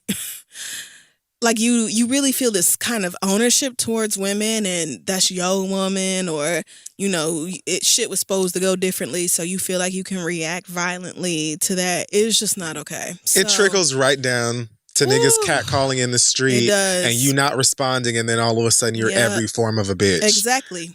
And when you call out things like that, it's back to the whole like, so here you are on a soapbox thing. Oh, so where are you comfortable being flirted with, or who do you let in? Nowhere. Literally never. And that's none of your business. Let women go out in public. Like, that's why the girls be at our clubs all the goddamn time, because they know that we don't see it. It's like, I understand that straight women in your space is annoying, but I also understand women just not wanting to be violated nonstop. I tweeted that one time. I was at some gay party, and it was just like, I don't know if it was a bridal shower, like if it was some girl's bachelorette or something.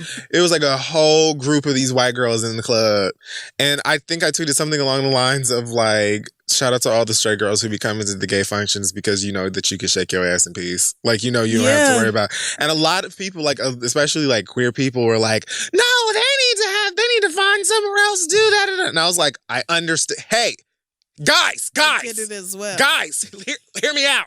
I hear that. I understand as well. Can we all agree that niggas ain't shit? Right. Because a space for straight women is just going to end up inviting men into it. Like, it ain't no straight women only club. Because niggas going to be like, but you have vaginas. I don't understand. Women. It's all that pussy in the room. You can't have a vagina and not want it penetrated. Okay. Good luck to you and to your friend especially. I'm praying for her growth because she needs it. All right. Last question comes from Wando, who says, I'm 25. Okay. I'm a half Nigerian, half European mutt. I recently... Okay. You said it. You said it. Wow. I recently started dating my white boyfriend. He is 3 years younger than me. We were friends before we started anything, but he has had a thing for me since we met. Before I get into anything too heavy, let me say our relationship has been amazing.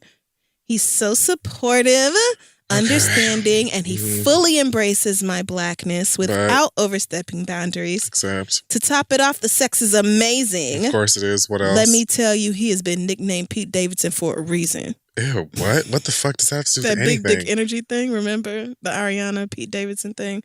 Where she was talking about how big his dick is. She talked about his dick size? Either she did or somebody else did, but it was something about Pete Davidson having this incredible That's why he's walking around with Kate Beckinsale. Yeah, that's why he's walking around still unwashed and all that, because he's got what white people call big dick energy. Anyway. He needs some dial. I agree. Wando continues, the issue I'm having is that he recently quit his job without having anything else lined up. Before you tell me to break up with him, let me explain. He refuses to mooch off of me in any way, to the point where if he has no money to go out, he will sit his ass at home. His roommate has her own successful business and has told him that if he watches the dogs and clean up the house, she will pay his part of the rent. She also pays him to do odd jobs for her. When he first left his job almost 4 weeks ago, he was applying to places and seeking out other opportunities, but he has since stopped doing so. And every time I ask him about places that are hiring, he doesn't seem to respond, or he just avoids the topic completely. He is an artiste and wants to pursue a tattooing career, but seems to have made no moves towards doing so. I'm worried he's losing his ambition and will stay jobless indefinitely. I'm also an artist, but I have a full-time job while I also hustle on the side. I understand wanting to live your own hustle and that money isn't everything, but I mean, isn't it though?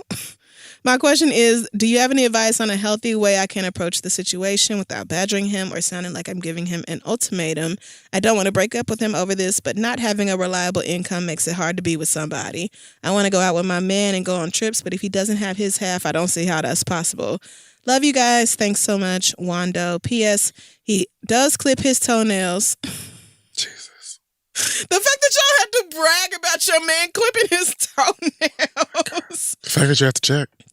I can't. So what do you do when your white boyfriend decides to quit his job and not really do anything? So I'm going to be honest with you. I missed probably the first 40% of this letter because I was reading about Pete Davidson's 10-inch dick. Any questions you have, I'll fill it in. No worries. But so the multiracial lass here, or lad? Lass.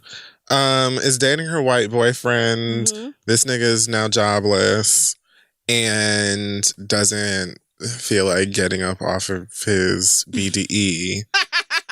Gross. To go in and get his shit together. It's been almost a month of unemployment. He's an artist, you know, he wants to live off the art. But yeah, but she's like, yeah, nigga, we all artists, you know, me too. But however, you have to have a full-time job to pay these bills until you can. How long have they been together? 3 months.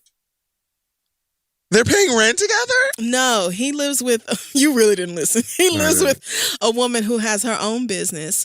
And so she has said, yeah, the woman who owns his roommate has said, you know, if you watch the dogs and clean up the house, I'll just pay your share of the rent.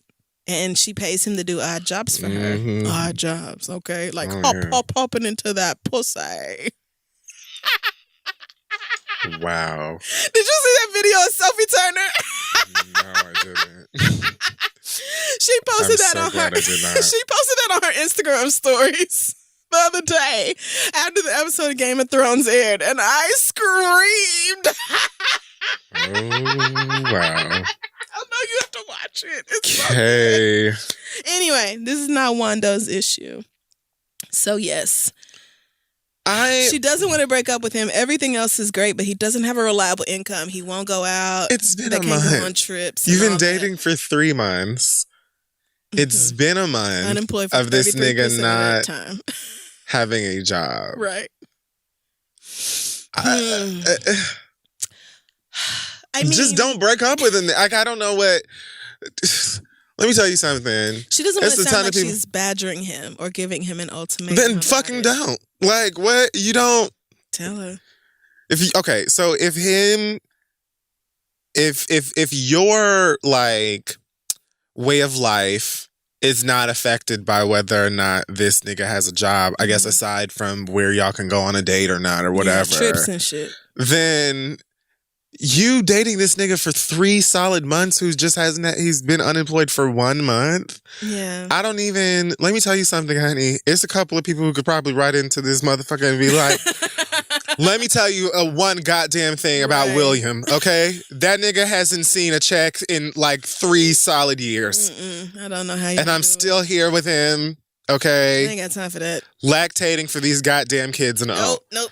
I just don't, I'm just thinking about the differences.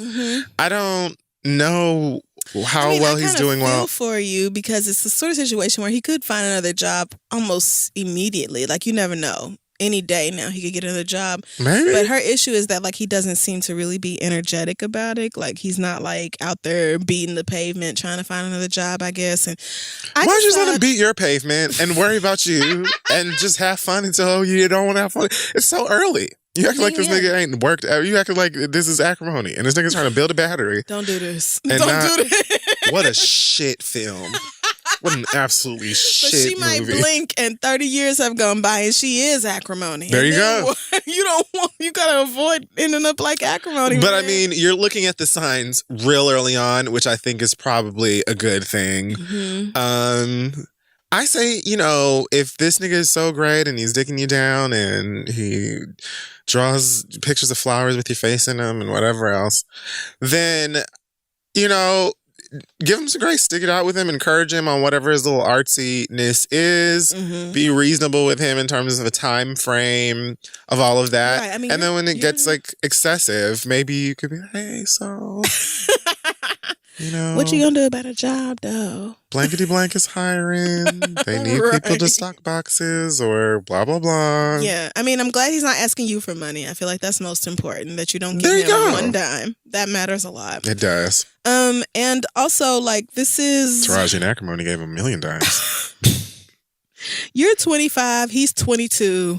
So I think there needs to be a lot of like grace for just being young and trying to figure your shit out, which is what y'all are going through here. But you don't have to marry this man. You know, it's only been 3 months. Like what? If you love this white dick so much, then just fuck him until you're tired of fucking him and then be done with him. And that's that. It don't matter what he make. You talking about you want to be able to go out and go on trips and all that. And like trips is kind of a reach if you ask me, especially at y'all's age. But like dates and stuff is very reasonable. Yeah. So if he's not willing to do odd jobs, you know, around the house for his roommate.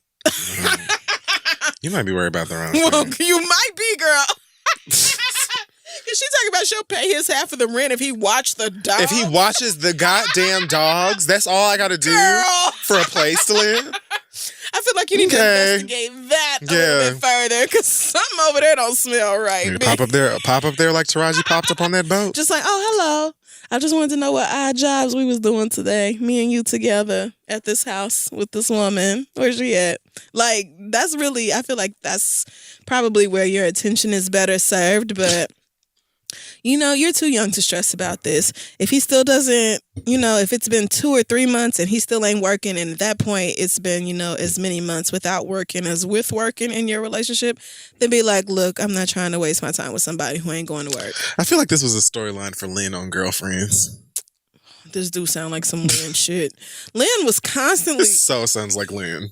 Lynn, little miss, let me go to college instead of getting a job. Let me just collect these degrees and run around. And just not do anything else. I'm just light-skinned and confused about things. Girlfriends was so good. Lynn was really a mess. But yeah, like, I just think... They were all a mess. We get a lot of letters from people who are age like 18 to 26, 27. And y'all be really bigly stressed about things that mean almost nothing. I was watching this, again, I think I watch more YouTube shows now than I do like actual cable television. I was watching this thing called, is it called Spectrum? It's like this. The new Time Warner? No, not that. I knew that's what she was going to think of.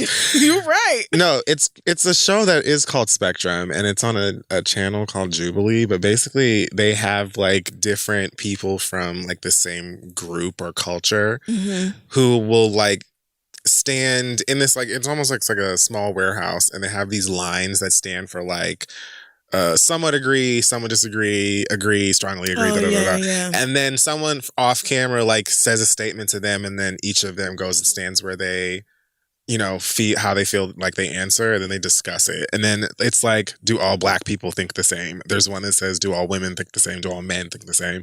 Do all Asian Americans think the same? Do all Trump supporters think the same? One of them was, do all teens think the same? And this little black girl was like, I shouldn't be this stressed out at this age. You shouldn't. Trying to worry about what my life is going to look like at 25. When I tell you I cackled with my mouth open, I was like, oh, you poor baby, I totally get it. But like, sis. Please.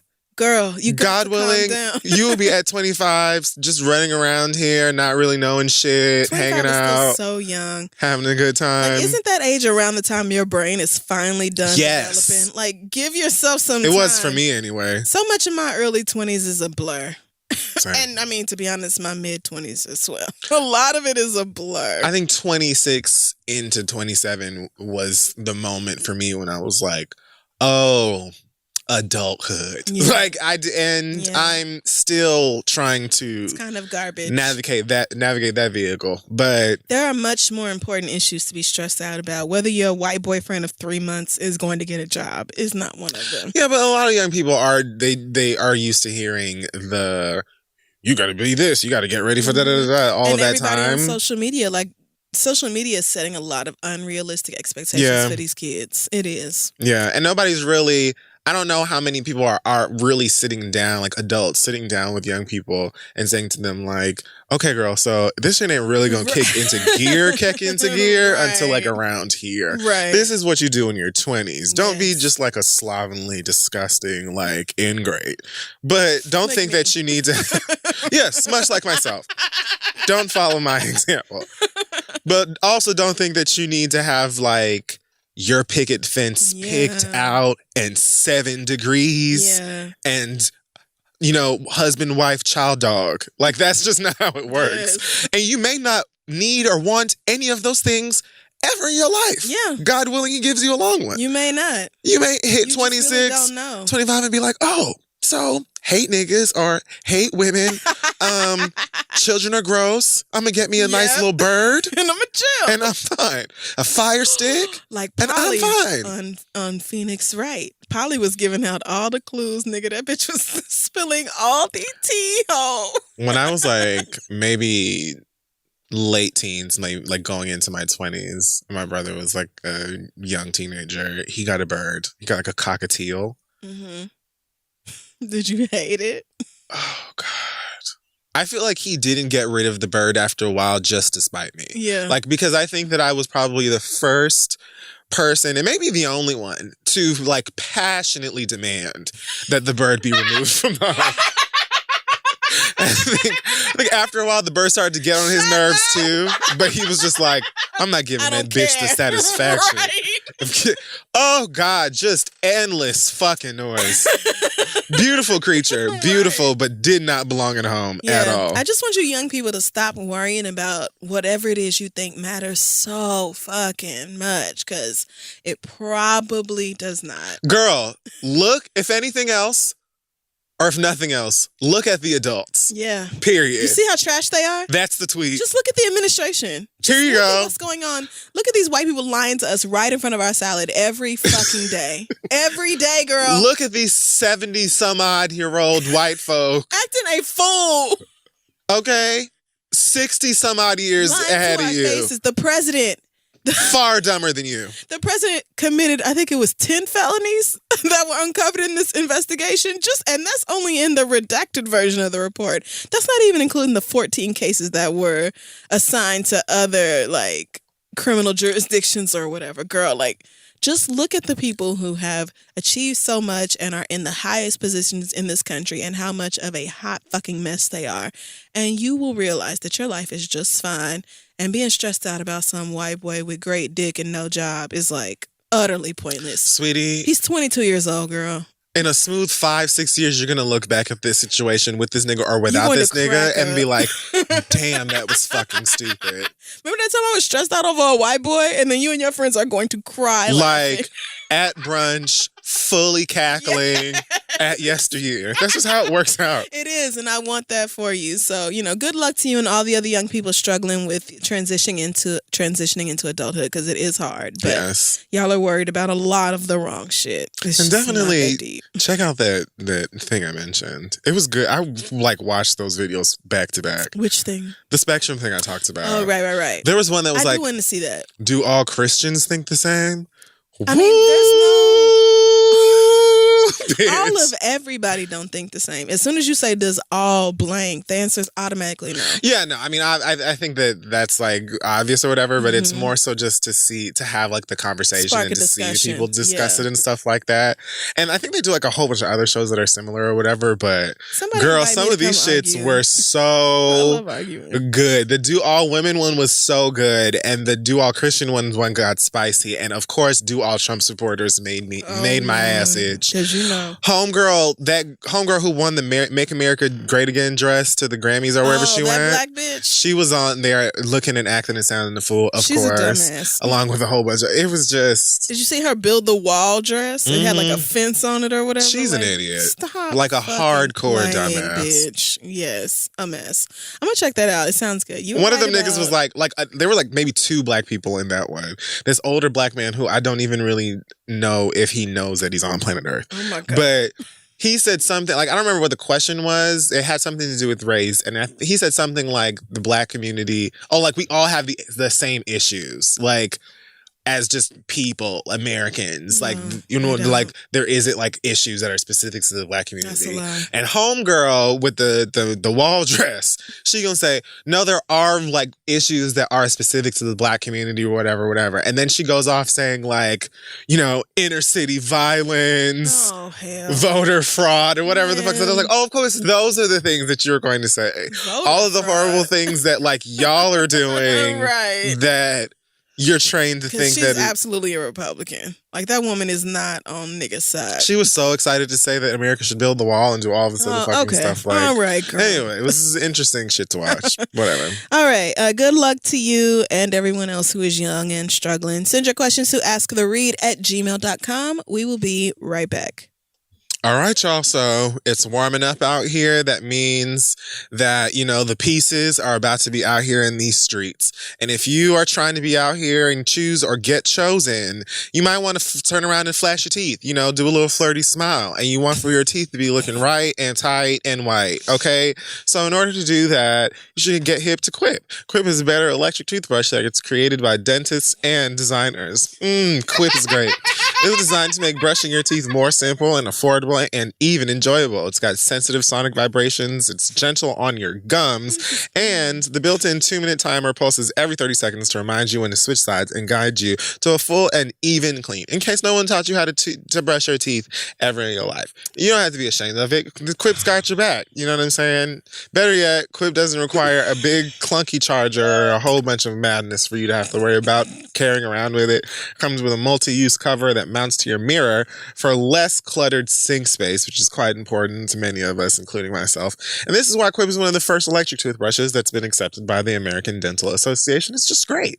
Yes, it is. And it is especially clutch when traveling. Like, that multi-use cover is absolutely my favorite part of it because I am a germaphobe.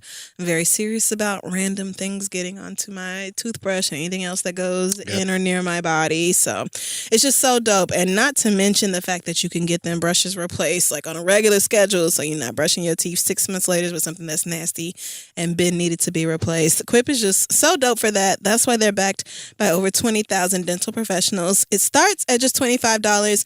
And if you go to getquip.com/3 right now, you'll get your first refill pack free with your Quip electric toothbrush. That is your first refill pack for free at getquip.com/the-READ. Do something great for your teeth. Hallelujah. Let's move on. Make sure that you turn any of your dreams into an online reality with Squarespace. Maybe you're looking to launch some sort of a project that has to do with you selling some fancy things that you made. Mm-hmm. Maybe you want to blog and talk about, 100 different ways you can make mac and cheese. Maybe you want to post your nudes and share it with me. The link. Whatever it is, you can do that stuff on Squarespace. Whether you're, you need some hot, steamy templates that are created by some of the best web designers. They are nice, sweet, professional templates.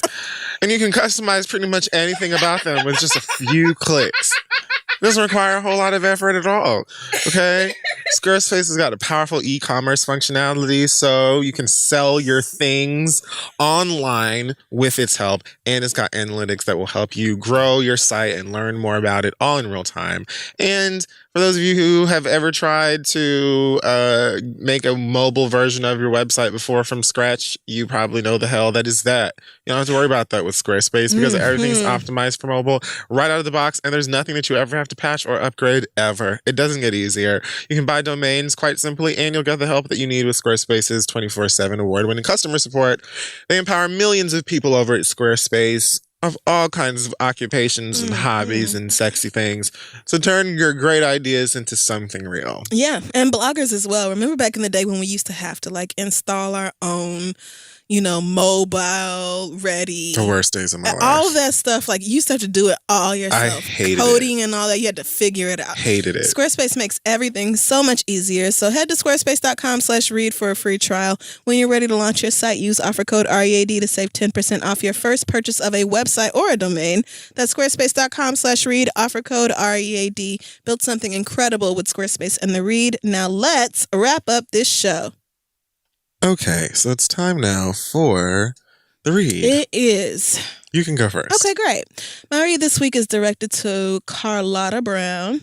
She is the new principal at James Madison High School in Houston, Isn't Texas. it the high school from Boy Meets World? Oh, that was James Adams. Never mind. Go ahead. Shout out to you for remembering that incredibly random piece of trivia. Yep. I probably would have thought, yeah, it is James Madison, but it's not.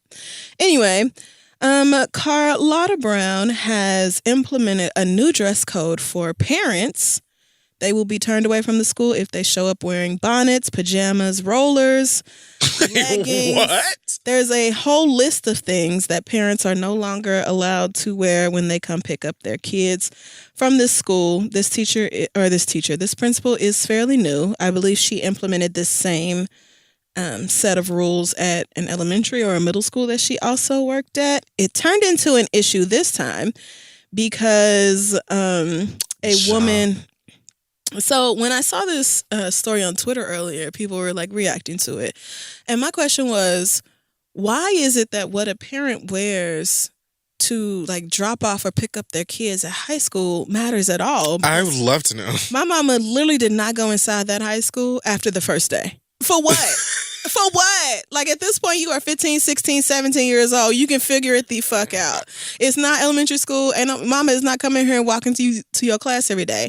So I did a little extra dicking, and it turned out that I did. I was like, I need to understand why this is an issue because it's a fucking high school. Yeah. So turns out that they had a woman come up to the school in a t-shirt dress, and she had a scarf on. She was there to enroll her child in school. And she was turned away. Not just turned away, but the school actually called the police to remove this woman from the property. Oh, my God. Because she wanted to see the parental dress code that she'd broken. They came out with this dress code literally the very next day. So it didn't exist officially when she did it, but I guess after they saw her in the office with her t-shirt dress and her scarf, they decided that it needed to be an issue. So here's the thing. I come from... uppity niggas. They might be uppity in a country sense, but they uppity nonetheless. And I understand that a lot of the, hashtag educated blacks, this woman is a member of AKA, member of Jack and Jill. She's in all of the elitist black organizations. Right. She has that very much that background.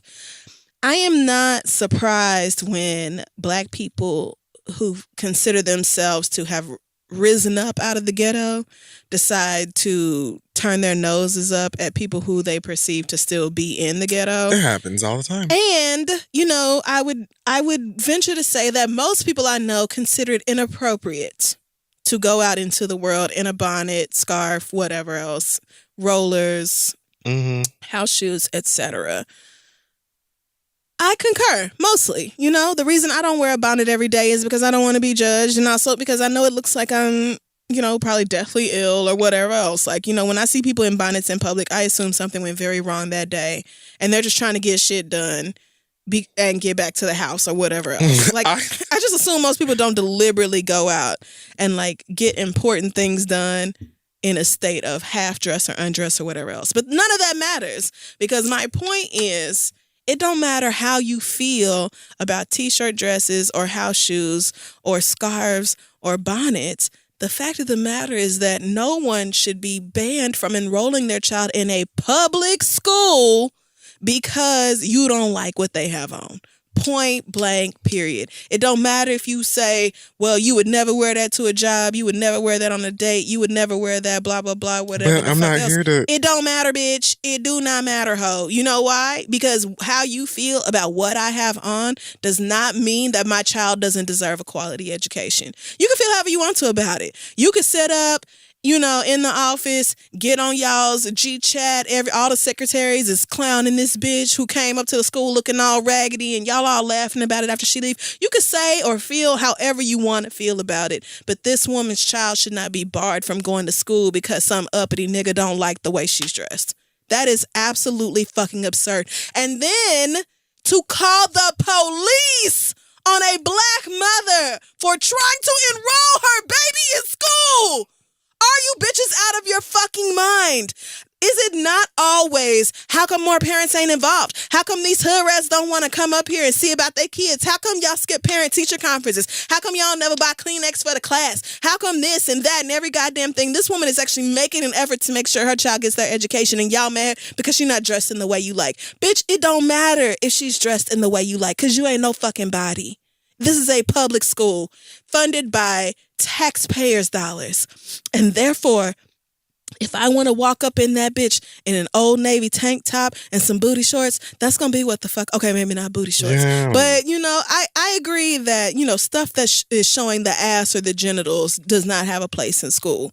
But if my mama or anybody else's mama ever came up to the school in a bonnet or a scarf or whatever else, it was probably because she had to come in here and handle something and her hair was not ready to come down yet. I mean, you that's know what just time school what I've starts? always assumed. Do you know what time school starts? Our school grew up started going at to school- 7:15 a.m. Right. 7:15 a.m., bitch. I don't give a fuck how you feel about my hair at that hour of the day. I used to see moms come into, I shouldn't say moms, moms, guardians, but that's the whatever. thing. This is directed towards women. There is Right. one rule in this dress code towards men that says no saggy jeans. It's like they threw it in there just to make sure they said it. But it's about black women because, first of all, the shade, primarily black women are the ones taking care of their kids, but also black women are the ones that you want to make sure are controlled, who you want to make sure are fitting whatever you decide is acceptable or respectable in your school. When I used to see, and it was quite often, women come down to the school for whoever it is they look after. Many times I would see them in a t-shirt dress, a muumuu, a bonnet, a scarf, flip-flops, just whatever. And my assumption was like, God bless whoever they're here to give, because they probably interrupted something they was doing. They was either in the middle of getting something done or they was in the middle of being incredibly comfortable. And now here they are when they would probably rather be wherever it is that they just left. And if I'm That's all I thought. And come to this school in her muumuu, then guess what, bitch? It's because you did something outrageous. Right. And you better be more worried about her knocking your head up against the fucking wall than what she got on in this damn school. Like, I just can't believe y'all decided to make this about parents when literally parents are ever only going to be inside the high school to handle something important. And it's just not that serious. The kids already have a uniform dress code, so this has absolutely fuck all to do with them. And parents are not enrolled in school. They are not coming here to sit up and be under your faces all damn day. So a parental dress code that honestly says anything other than don't have your nipples and fucking clitoris out at the school, I don't understand it. Like, what is the fucking point? I'm not here to get my education. I already did that. I'm here to enroll my baby. I'm here to make sure my children get their education at this free ass public school. And y'all telling this woman that she can't do it because she got a scarf around your head and you think it's ghetto is just, it's ridiculous. Because the thing is, you don't know what anybody else has been through. People have been arguing with me about this all day, saying, you know good and damn well our mamas taught us to never go outside looking crazy like that, and you know that's trifling and you know that's trashy. It don't matter how I feel about that. I'm not that woman. I haven't walked a mile or even a day in her shoes. I don't know what trauma she's been through in her life or this fucking morning. I don't know the circumstances that led her to coming up here with her head wrapped and in a t-shirt dress. It might just be regular hood rat activity, and it might be she went through something stressful and she's just trying to get her child enrolled. But regardless, her child deserves an education, and y'all are trash for this policy. And that's it. I mean, I don't really understand what that matters to anyone. We're not talking about a kid again. We're talking about a grown-ass adult that is trying to take, the responsibility of getting this child enrolled calling in the school. Police. Black people calling the police on a black woman. So I just don't even... Just garbage, man. The police... It's just like another one of those things where it's like... How you feel about somebody is one thing, but that doesn't mean that you get to impede on this person's rights. Yes. That you get to strip them of respect or equality or just basic humanity. Right. It's one thing to be like, now mama know that she is wild and out of order for having this big ass Tammy Roman ass bonnet on in the schoolhouse coming to pick up their baby. Yes. Or whatever. But to deny them to deny them and their child's access to this school for this kid's education, and then on top of that, call education police. That is their right. It is their right to a call public the police education. on top of them. It's disgusting. It's just like, It's disgusting. I don't even see an excuse for that. It's uppity niggas hating on poor black or working class black or ghetto black or whatever you perceive them as, niggas. That's all it is. Because this is absurd. And you know good and damn well a white woman could have been wearing her, yoga appropriation finest. And they would have, even if they had an issue with her wearing her Lululemon leggings and her headscarf or what a walk right in sweating, headband, right? She could have came straight from Pilates, and they might have had an issue with dripping perspiration all over the place. But you know what they wouldn't have never done? Call the police on a white woman, and I dare you to lie to me or to you about that shit, bitch. You know good and fucking well you wouldn't have never called the police on a white bitch trying to enroll her child in school. Get the fuck out of here. I just can't believe niggas are really acting like that. In 2019. She's trying to put the baby, not even baby, high school ass person in school. Yeah. Let her enroll this child and let's move on with our fucking lives. Thank you. That's I definitely came from a family that was all about that same thing. And where's your belt? Even if my pants didn't My mama sag, would have literally never, but that's not whether we would do it is not the point. Because what we think is proper is not what the law or the rules should be. That's all I'm saying. Niggas are really having a hard time with that. And that statement can be rippled over so many other different topics. In many accounts in life, people need to learn how to mind their own fucking business. Woo! More and let people live. Yes. A lot of things just don't even really call for your opinion, much less your actions. Because y'all really got it backwards. A lot of y'all will ignore screams from the apartment down the hallway or whatever, because that's some not your niggas business. Shooting at their girlfriend in the car. That ain't none of my business. Let me stay in the house. I'm not even gonna get involved in that. No snitch. Right. But then let a woman come up to the school in her scarf and you got all this shit to say about how she knows she was dead ass wrong for that. How you feel about her clothes means literally nothing. And that is a very important lesson that all you hoes should internalize. How you feel about something does not mean that is the rule or the standard that everybody else should live by, period. Especially in a public school environment, girl. I'd be goddamned. I hope this woman sued the shit out of y'all. All right. Well, for me this week, two quick things. Not really quick, but two things. First of all, spoke earlier today about Nigel Shelby. Nigel was a 15-year-old boy in Huntsville, Alabama, who commits suicide after dealing with unrelenting bullying at school. This is a story that obviously hits home really heavily for me in many ways. It's not second, third, fourth time I feel like we've talked about a story like this in the span of this show alone. And not even specific to gay black. This is not even the first gay black boy to have done this. It's just... It sucks because every time I almost feel like I wish I could have spoken to this kid and gotten them to understand that you can get out on the other side of this with a completely fresh perspective. It doesn't mean that you're going to graduate from high school and go and get you a job or whatever and homophobia goes away or bullying goes away.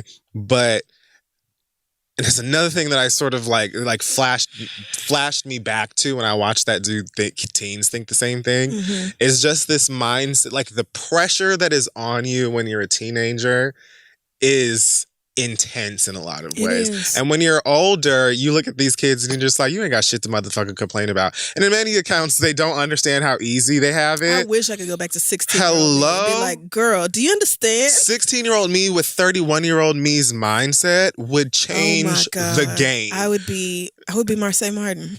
I would be there it is. Way more accomplished. So it's I have been there. I've been the 14-year-old, the 15-year-old that wanted to cut my wrists, that wanted to hang myself and do all of this fucking shit because of people being disgusting. So I understand completely, I relate to this so much and I'm really heartbroken about it. But again, he was from Huntsville, Alabama, where he went to school as well. One of the local stations out there, WZDX Huntsville, posted on their Facebook a story from Rocket City Now, which I guess is an LGBT group in the city, and it says people in Huntsville speaking out against LGBTQ bullying, and Some man named Jeff Graves, who Oh, is the no. read, Oh no. posted this comment on the Facebook page. It says, Liberty, guns, Bible, Trump, barbecue. That's my kind of LGBTQ movement, which he just got from some t-shirt that I guess caused controversy from a barbecue place. Hold on. Liberty, Trump. LGBTQ, liberty, guns, Bible, Trump, and barbecue. So, I mean, there you go. But there's no other B. It's just LGBT. I guess Where's the the other Q. B from? I don't Oh, know. barbecue. But barbecue doesn't start Nope, with a Q, it doesn't. you fucking dumbass. It sure doesn't. The fact that I'm more offended. There you go. Because that is outrageous. Like, that is dumb as shit. I But, mean, like, girl, there you that go. isn't- It's on the shirt. Look at the shirt, too. Now he bought a shirt. Liberty Gun. I mean, he just copied this shirt. LGBTB. That's literally like... Yeah, but you understand how the BBQ doesn't start with a Q? It's You not fucking QBB. idiot. You fucking stupid piece of shit dumbass. Oh, y'all are assholes. So Jeff continues by saying, I'm seriously offended that there is such a thing such as this movement. Here we are. Such as equal rights. Society cannot and should not accept EXCEPT. This behavior. I have a right to be offended and will always be offended by this fake movement, which requires no special attention but by persons with an altered ego and a fake agenda. So if you could even make out what Alter Jeff Graves ego. is saying in this situation, Wait a minute. it's like a dumb ass sandwich. Like it's like like this nigga is like the sloppy Joe of people. Yes. I agree. If I could even properly surmise what it is that this nigga is like attempting to even fucking say, it don't here, make sense. Like, does he think we all have straight cisgender like tethered somewhere, and we're just, and we're the queer ones are just the ones who snuck up from underground and took over from our straight counterparts? Like, what is he even trying to say? What does this mean? What he is trying to say and failing to is that I am homophobic. Okay, thank you. I am transphobic. Yep, that as well. I don't give a fuck that this young, innocent teenager was encouraged to take his own life because of people's nasty, unfounded, nonsensical behavior and comments and bullying. Yep. I don't give a fuck about nobody but me and my white ass beliefs, and this country would be so much better if you would leave it to us Caucasians and everybody else would die, or simply let Trump put them in cages and throw them in the ocean or whatever. Meanwhile, y'all country wouldn't even be nothing to talk about without us, but all right. There's that. But here is the kicker. Jeff Graves is a deputy with the Madison County Sheriff's Office. Holy shit. Of course he is. So he was put on blast to the office. They sent him home on administrative leave, of course, and probably said to him, look, these fags are probably going to be upset for the next 6 to 7 days, all right? So go home, you know, shake it off. Watch People's Court and a little bit of Matlock. And we'll see you next week, brother. We'll have cupcakes waiting for probably you. 7 paid days. Right. Kelly's gonna bake you a Brent. I know how much you love her green bean casserole. She's gonna bring you some when you get back. We've got this. We're here for you. Team Blue. Whatever. So again, like, I just want to say to all of the people who feel like their shit opinions that don't make any fucking sense about homosexuality, bisexual people, the LGBTQ community, your idea that we have some sort of agenda as queer people to I guess infiltrate your television. Don't nobody like y'all like and that. like we don't even, my nigga, like if y'all left us alone, we would literally never speak to you. We don't want nothing to do with the straights. Okay, maybe some of the dykes do. They have a thing for your straight girls. But otherwise, we are good over here. Niggas are literally just trying to fully mind their own fucking business and like pay rent, you know, have sex maybe, you know, find somebody. and enjoy whatever this life is supposed to be. Much like niggas tell white folk all the time. Like, girl, ain't nobody trying to come over and just be like, here, the country is ours now. We shall shackle your feet, O Faze, and you shall pick the cotton for us. Like, I mean, I am. But everybody else ain't. Niggas want to watch Homecoming, you know what I'm saying, blaze up. Obviously, I'm like exaggerating, but you know what I'm saying? Literally Like, what I'm gonna do at home. Niggas just want to mind their fucking business and be afforded the same rights and respect as everybody else. I don't even give a fuck about how you feel about me, even outside of my sexuality. You could like that I cuss too much. You could dislike that I cuss too much. You could hate my face, the fact that I say like 300 times a sentence. You got a great beard. They can hate on your beard. All kinds of things about me. Nigga.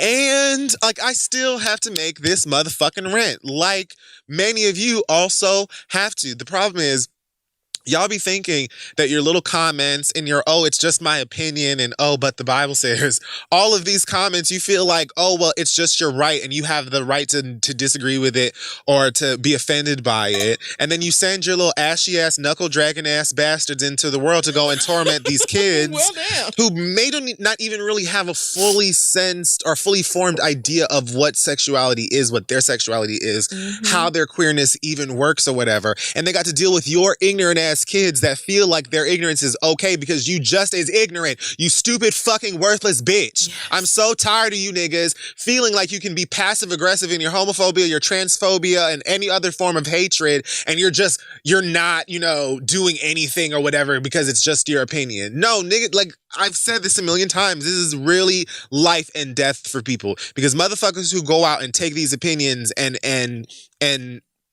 enact violence behind it, whether it's verbal or physical or mental or emotional or whatever, they feel just the same way as you. Maybe you yourself are not going out here and tying, gays up to the back of your car and driving them down the road or whatever. But like you feel like that makes you tolerant. The fact that you don't actually like actively discriminate. I'm going back to the video I watched again. Do all Christians think the same? They had like lines of different kinds of people.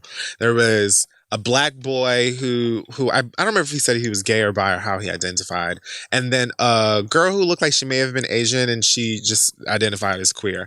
And there was this light-skinned black girl. And at one point the question was, but it's not really a question. They just say, I support blank, blank, blank, or I whatever. And then you just, do your thing. And I gotta watch this video. I support the LGBT community. That was the thing. And then everybody went and stood in their place. I think this black girl was the only one who stood on strongly disagree. Oh, God. And her whole thing was like, I love y'all. Or whatever, I just don't agree with your lifestyle. And the Bible says that blank. And so I just love y'all because it's Christ-like or whatever, but you niggas going to hell and whatever. Like, the basic. I mean, I feel the same way about a lot of y'all, so.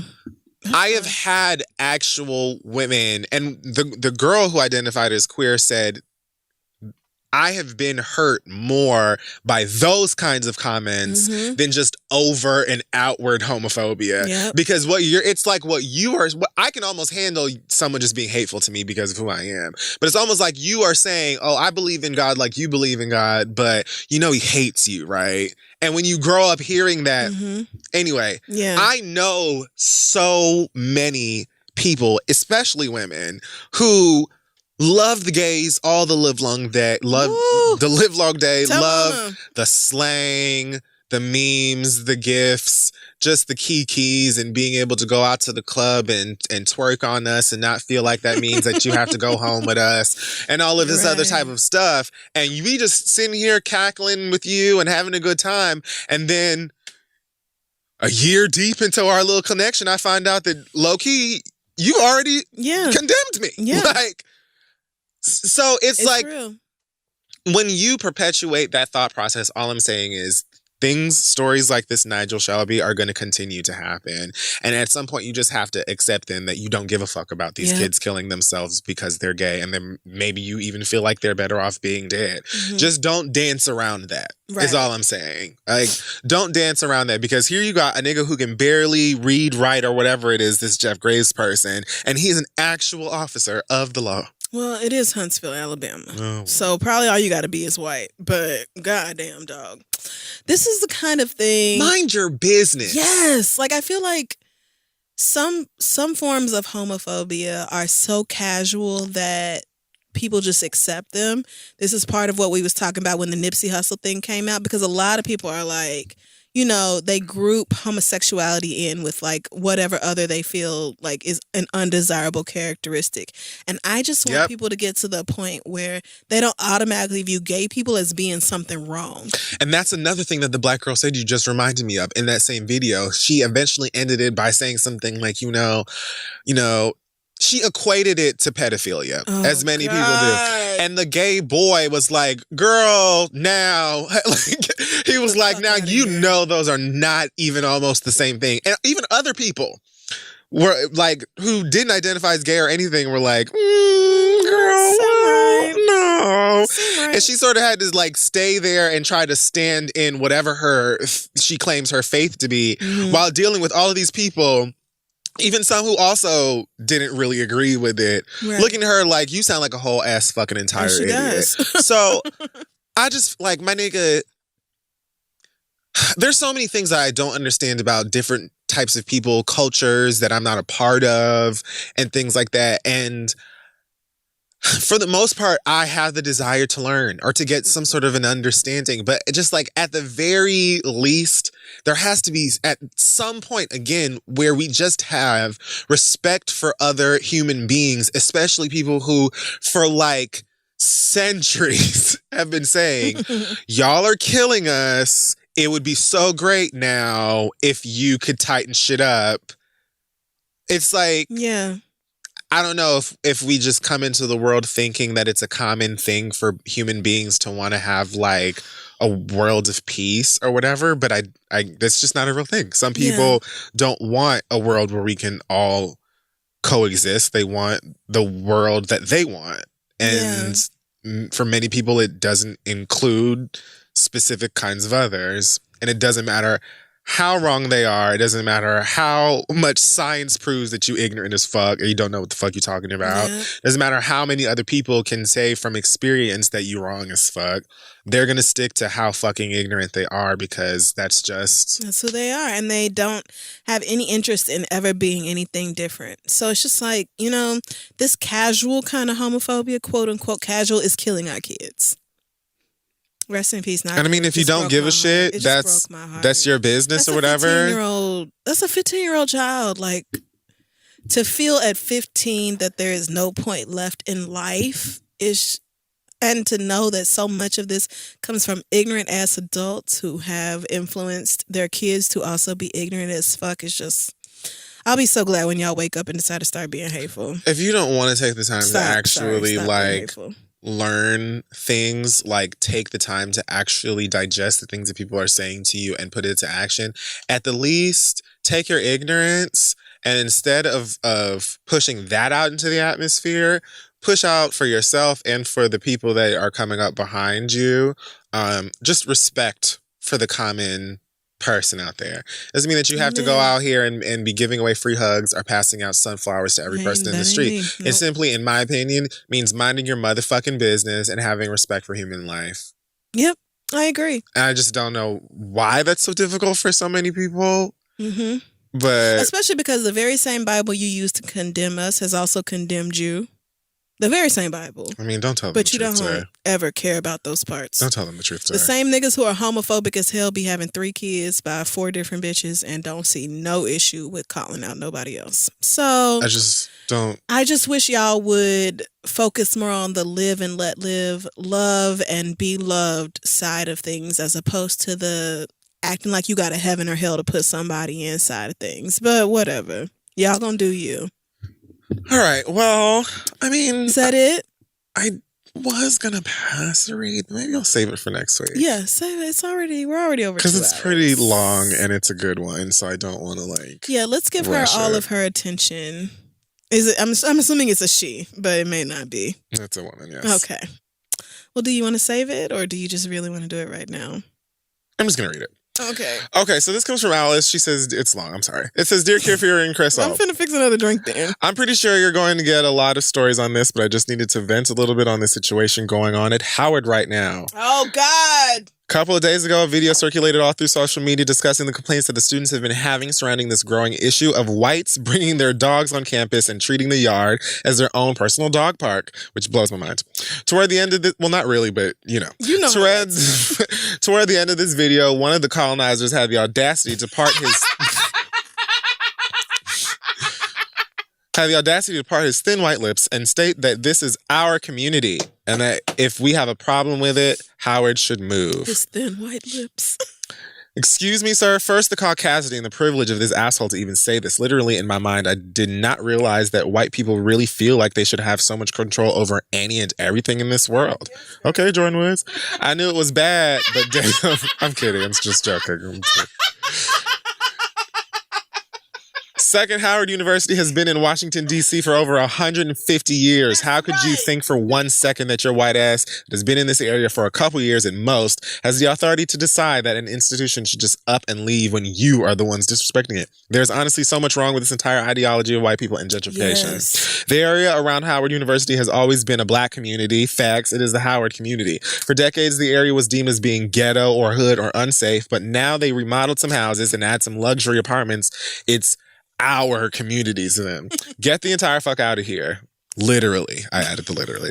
I love it. This disrespecting of Howard U by incoming whites isn't something brand new. This has been happening for the past couple of years, but nothing has been done about it. White people bringing their dogs on campus was nothing new, but I was officially blown when I would see white women running on campus and even white families bringing their blankets and shit onto the yard on Sundays and having picnics. Bitch, I truly wish. What the are you, like, can you, bitch. The utter disrespect and disregard for black spaces is unreal. It blows my mind that white people feel as if they can take whatever they want and get away with it. We all know that if one of them walked their dog onto Georgetown's campuses and a student complains, they would be all apologetic. But because it's a black-ass school with black-ass students, it's an automatic fuck you. Well, to that white man and to the other whites that agree with him, fuck you with all of my entire being. I honestly hope that when any Howard student sees y'all, it is automatically on site because you fucked your whole entire self up.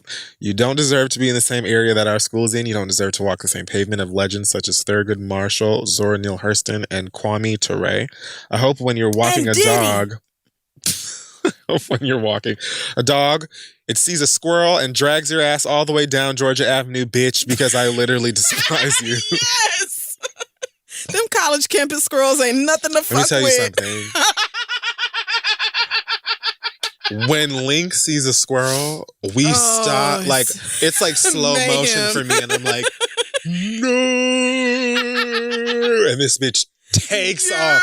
Thank God she's so small or she would literally drag me down the fucking street. I believe it. Birds, squirrels, she wants to fight. They act. Where was I? Yes. And Howard, this is a warning for y'all to get your shit together too.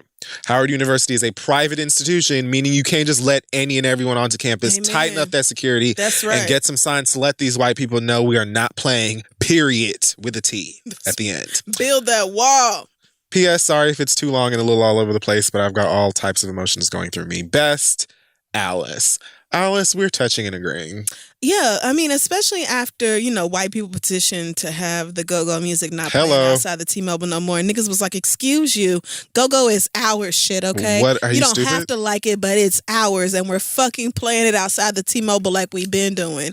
How? What kind of gall? First of all, y'all gentrified the neighborhood. I even remember when the area around Howard was black. Yeah. And yet, you white people have utterly ruined it. And now you want to come up here and act like this is your own personal fucking park on top of that. Even with the luxury this and that or whatever that's moved into the area, I just cannot imagine the type of nerve you have to be built with to walk onto a college campus, a university, and just be like, okay, spot, you can shit right there. Right. And like, if you don't, what? And the man said, if y'all don't like being a part of DC, then maybe the college should move. Are you fucking dumb? Bitch, the college has been here since 1867. Maybe you should move, bitch. We have been here. We have been here. And when niggas was here, this was not an issue. And now y'all are here and it is. But so a nigga, y'all need to change your shit. But a nigga with, a black hoodie on or a girl in a bonnet that's black walking around the perimeter of a primarily white school, and y'all ready to call all kinds of law enforcement, much less bring a dog or picnic baskets on and just be spread out across the grass. You motherfuckers are so ballsy and disrespectful, and I'm happy that Alice wrote in, and I hope that you feel the gag. Who does that? Who does that? All dogs don't be like, no! I shan't shit in the street. I must have a Howard University shit. Like, what? Dogs just happy to be outside, bitch. They don't need to be in these people's fucking space. Like, and there's nothing more annoying, because I know a good percentage of these white people are not cleaning up after these fucking dogs. I'd be aggravated walking around Harlem and shit and having to step over dog shit and stuff like that. Yeah. So I just can't imagine just trying to go from class to class or, stare at niggas in the yard or whatever the fuck and just seeing filth all over the place, or just passive, nonchalant white folk just having picnics. Girl, if you don't Google a park and find some place to go. Like, it's DC. There's no shortage of parks. White man, you can go take your dog any fucking where. Anywhere. A private institution. And I know I was just looking at this statement that their president released, which was basically like, we've been here for over 150 years living with the community. Now it is an issue, but, we're going to keep working on this. Just so y'all know, though, don't disrespect our shit. It's a private school. And even if it wasn't, like, how do you, as a grown-ass white man, even feel comfortable going on? I don't get it. I don't get it. it. I'm a grown-ass black woman, and I wouldn't want to go just kick it on Howard's campus for the sake of kicking it. Like, what am I doing here? This is not for... I mean, actually, I do hope y'all let old people in. I would love to come to Harvard. Yeah. Harvard. I would love to go to Howard and get a degree in something. Sure. And, pursue whatever my real passion is as soon as I figure that out. But, the point is... It speaks to a deeper issue of gentrifiers, colonizers coming into a place and not giving a fuck about the culture that is already there. I don't And just get wanting it. everybody to be like them. But our culture is part of the draw of this place. That's literally why you're here. So it's like, if you don't like the way niggas act, if you don't like our music or our weed or our clothes or, our blue magic or whatever else, then go home, bitch. You can go right back to Central Iowa and ain't nobody gonna give a shit. I'm so lost. So, y'all could just leave Howard out of it. Leave them kids alone. They paying more than enough money and got more than enough I know that's issues the fuck right. without dealing with, with some of their housing even being sold to people, letting gentrifiers move in or buy their dorms or whatever they did with the buildings. All that controversy that was a couple years ago or whatever. It's like, there's enough to deal with without white people feeling even more entitled. And the least you could do is pick up your dog's fucking food. That's the least. It is the bare minimum. Even if you are cleaning up after the dog, as I said, I don't understand the thought process behind leaving your home, going onto this school campus, and just hanging out, having your dog shit where it wants, having picnics. Like, what? Picnics. What?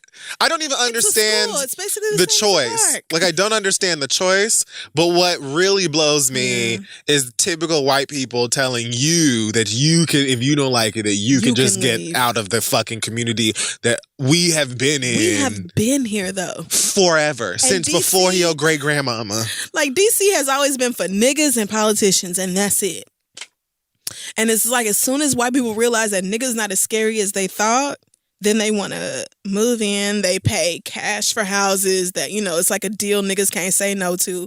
So they end up changing the whole fucking neighborhood. But instead of being like, here we are in this new neighborhood, let's embrace new cultures and new traditions and new foods and all this, it's more like, well, we here now, niggas, so y'all need to start acting like we want to act, and y'all need to start doing the shit we like to do, and you need to open up the grounds of your private institution for my dog to come take a shit. Well, goddamn, you guys weren't doing nothing with this goddamn nigga area anyway. We came and we brought you niggas didn't have no internet cafes and you didn't have your crap making places. Those really used to be a thing. we thing. brought you sushi, and you're so ungrateful. You niggas just don't care about nothing. You're right. I read a bunch of stories about this where kids were like, we used to have a burger joint, pizza shop that was open till 2, 3 a.m. and now it's all been replaced by gentrified ass fusion food, and it closes at 9 o'clock, and it's too expensive for kids to go to or whatever else. And it's like, foods don't need the fuse. Everything you can. Foods don't really need the fuse. They don't. You mean not always? I like some fusions. Work. Some fusions are delish. Like Tex and Mex, give me more of it. Yeah. But I love Tex-Mex. I'm sorry. I'm that bitch. I'm really sorry. Like, I really like nachos. I know those are not Mexican food. But anyway, the point is, like, if you are moving into a place, and this is something I even had to learn as a Black person moving to New York, like, especially when I first moved here, living in Washington Heights, I was like, I don't understand why there's no English, not even the commercials or the ads. The billboards are not even in English. I don't understand why niggas is up playing, Bacata at 2 a.m. or whatever else. Bacata. And it's loud, Like, I remember very much first being here and being like, why is it so fucking loud? Why is everybody this? And then it's like the longer I lived here, the more I'm like, yeah, girl, but see, you were tired of your surroundings in Oklahoma. So you moved to where these people live. And have been living. You moved to where these people live. Internalize that word. If you don't like it that much and you prefer the solitude and the space and everything else of Oklahoma, guess where you can go? Guess where you ain't got to have a passport or nothing. You can get your ass on the Greyhound. It might take 3 days, but guess where you can go, bitch? Right the fuck back to Oklahoma City if that's how you feel about it. It's a hard fact. You white folks can take your asses right back to the flyover states in the heartland and won't nobody give a shit because you are not the ones who have established this community. You are not the ones who have created this culture. So mind your fucking business. That's how it is. Shout out to Alice because she did that. Yeah, you did. Great letter. Thanks so much. If you guys want to pass the read, if you have a suggestion or something you want to get off your chest, it is passtheread@gmail.com. Mm-hmm. So it is. You can send your fiery thoughts to that inbox and you might hear it on the show. Yes, you may. That wraps up this week's episode. Check us out on social media at This Is The Read. Our website is thisistheread.com. Again, I will be at the Green Space on Monday. Tickets are at thegreenspace.com or .org. Green is spelled Greene. I don't know if tickets are still available or what, but, it's on Monday. So, see y'all there. Okay. Hallelujah. I don't know who else will be there or anything else, but, we'll see. Should be a Wayne Dang Doodle. Again, happy birthday, friend, my Taurus queen. Hashtag I'm not coming. Hashtag I can't make it. Hashtag comfy clothing that is oversized and made out of, organic fair trade cotton. Love you, my nigga. What else? Do you have any news this week, Kid Fury? The people are very mad at you for teasing the show premiere last week and then being like, never mind. I don't care. Shall we discuss Sir Brienne of Tarth? Listen. That's her official name now. It's all downhill from here. You know she's going to die. I'm pretty sure. I hope she doesn't die defending Jaime. I hope she dies defending Sansa or Arya. As you know, she promised their mama, but Brienne of Tarth, Brienne the Stallion of Tarth, however you want to refer to her, she is certainly going to die. If she does, I hope that we at least get to see a Brienne White Walker. No! Oh, God, I keep forgetting you're on the side of darkness and chaos. Absolutely. I'm with the winning team, bitch. You right, because I think the Night King swooped his ass on down to King's Landing while everybody else is going through the The north. Night King pulled up and said, I got the horses in the back. How's my black? Skirt, skirt.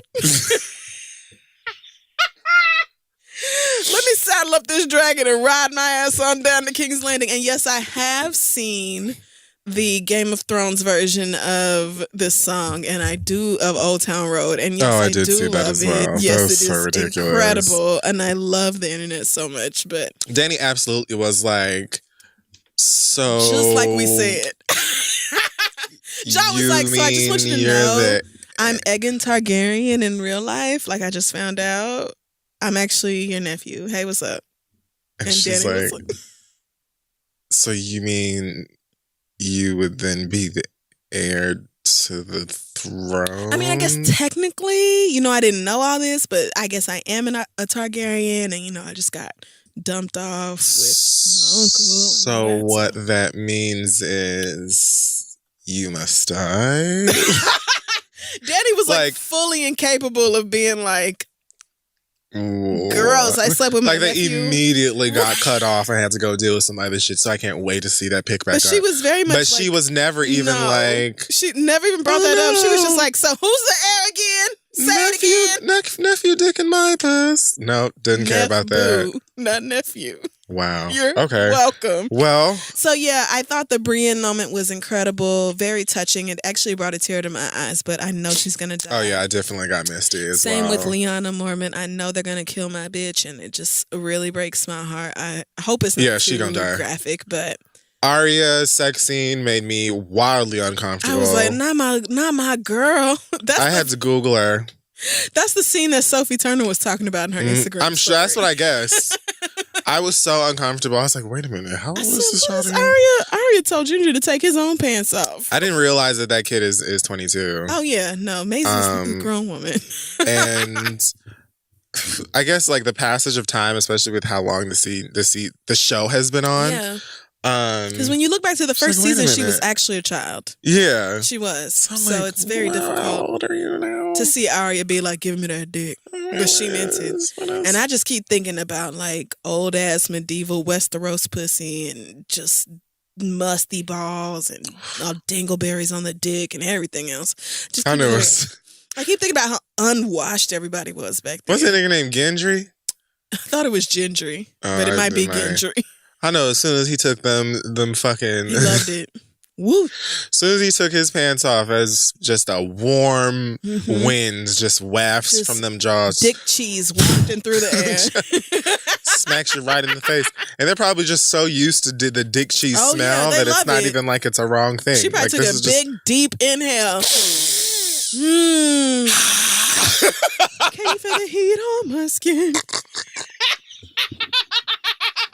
Yeah. Anyway, I can't believe next episode this Sunday it starts off the 80-minute episodes, but it's also going to be the third one, which means the season is half over already. Fuck y'all. And it's all shit from here. This I'm like at this 13 point, billion episodes. I'm actually glad that it's a short season because I don't know that I could handle the anxiety that I have for this season for more than 6 episodes. Maybe I could have done an 8. But more than that, I don't know if I could. I'm glad to know that we're going to wrap this up soon because they've got so many people to kill.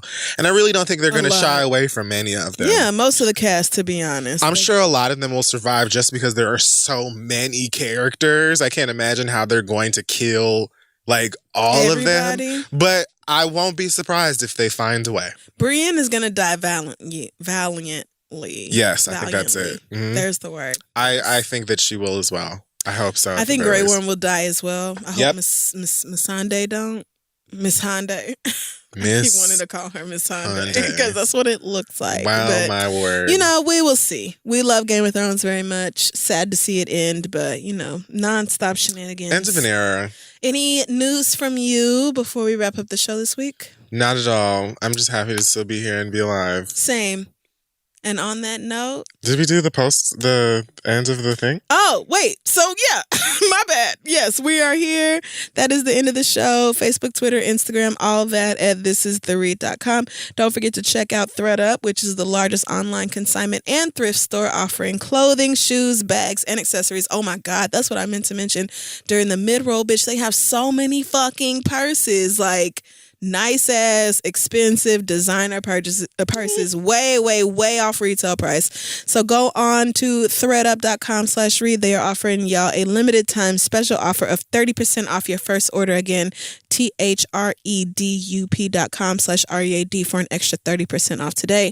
Terms apply, so go check it out. But yeah, I'm just really into Game of Thrones this season. I am going to be tuned the fuck in on Sunday, fully ready for everyone I love to be murdered violently in front of my face. Yeah, it's that time. It's that on a Sunday night, you're either in front of the TV or your phone and your devices are off because who has time? And I know Sunday is is not one to play around with your social media. So Oh, yeah. if you're a Game of Thrones I have my fan, phone right there. But yeah, if you're not logged in, girl, don't log in. because I know the girls are gonna have their rest in peace slideshows ready at like the second the episode ends. They've actually already made the fucking right. slideshow. They're just I'm not waiting even to shocked. post it. Yeah. It's like when famous people, like how every famous person, their obituary is already written by all the major media outlets. They're just waiting to plug in the specific information. It's so dark. It is dark, but it's literally the way it goes. So we'll see, but it's just all been such a fucking mess in Westeros. It's just... My nigga, the Night King, is going to take it home. The fact that you are like rooting for the blatantly I think it's bad great. guy. I think it's going to come super, super close. And neither on the throne will be Jon or Arya. I actually agree. I think it will be Jon or Arya. That's all I'm putting my money in right now. If somebody... I think kills Sansa's not Cersei- going to die, though. I think Cersei won't die till the last episode. Yes, facts. Maybe second to last. And I would also like to see Sansa not die. If two people in the Starks have to live, I hope it would be Sansa and Arya. Yeah, no. Jon Snow can honestly go. Because he dumb as hell. Why would you tell Daenerys already right now that you the real heir and she ain't? Why would you do that? Because he's getting on her fucking nerves. And he tired of mousing around and her very clearly looking at him like, Babe! Babe, what's wrong? Why you not talking to me? Oh, man. Babe! I don't understand why he not communicating no more. The dragons told me that you don't want to talk to me and you're upset and I asked why and they said I gotta ask you myself. Woo. So what is the fucking problem? Who is this statue, bitch? Fix your face. My God. Oh my God. Okay, let's go. Let's go work on our TV show. Yeah, sure, bye. Bye, y'all.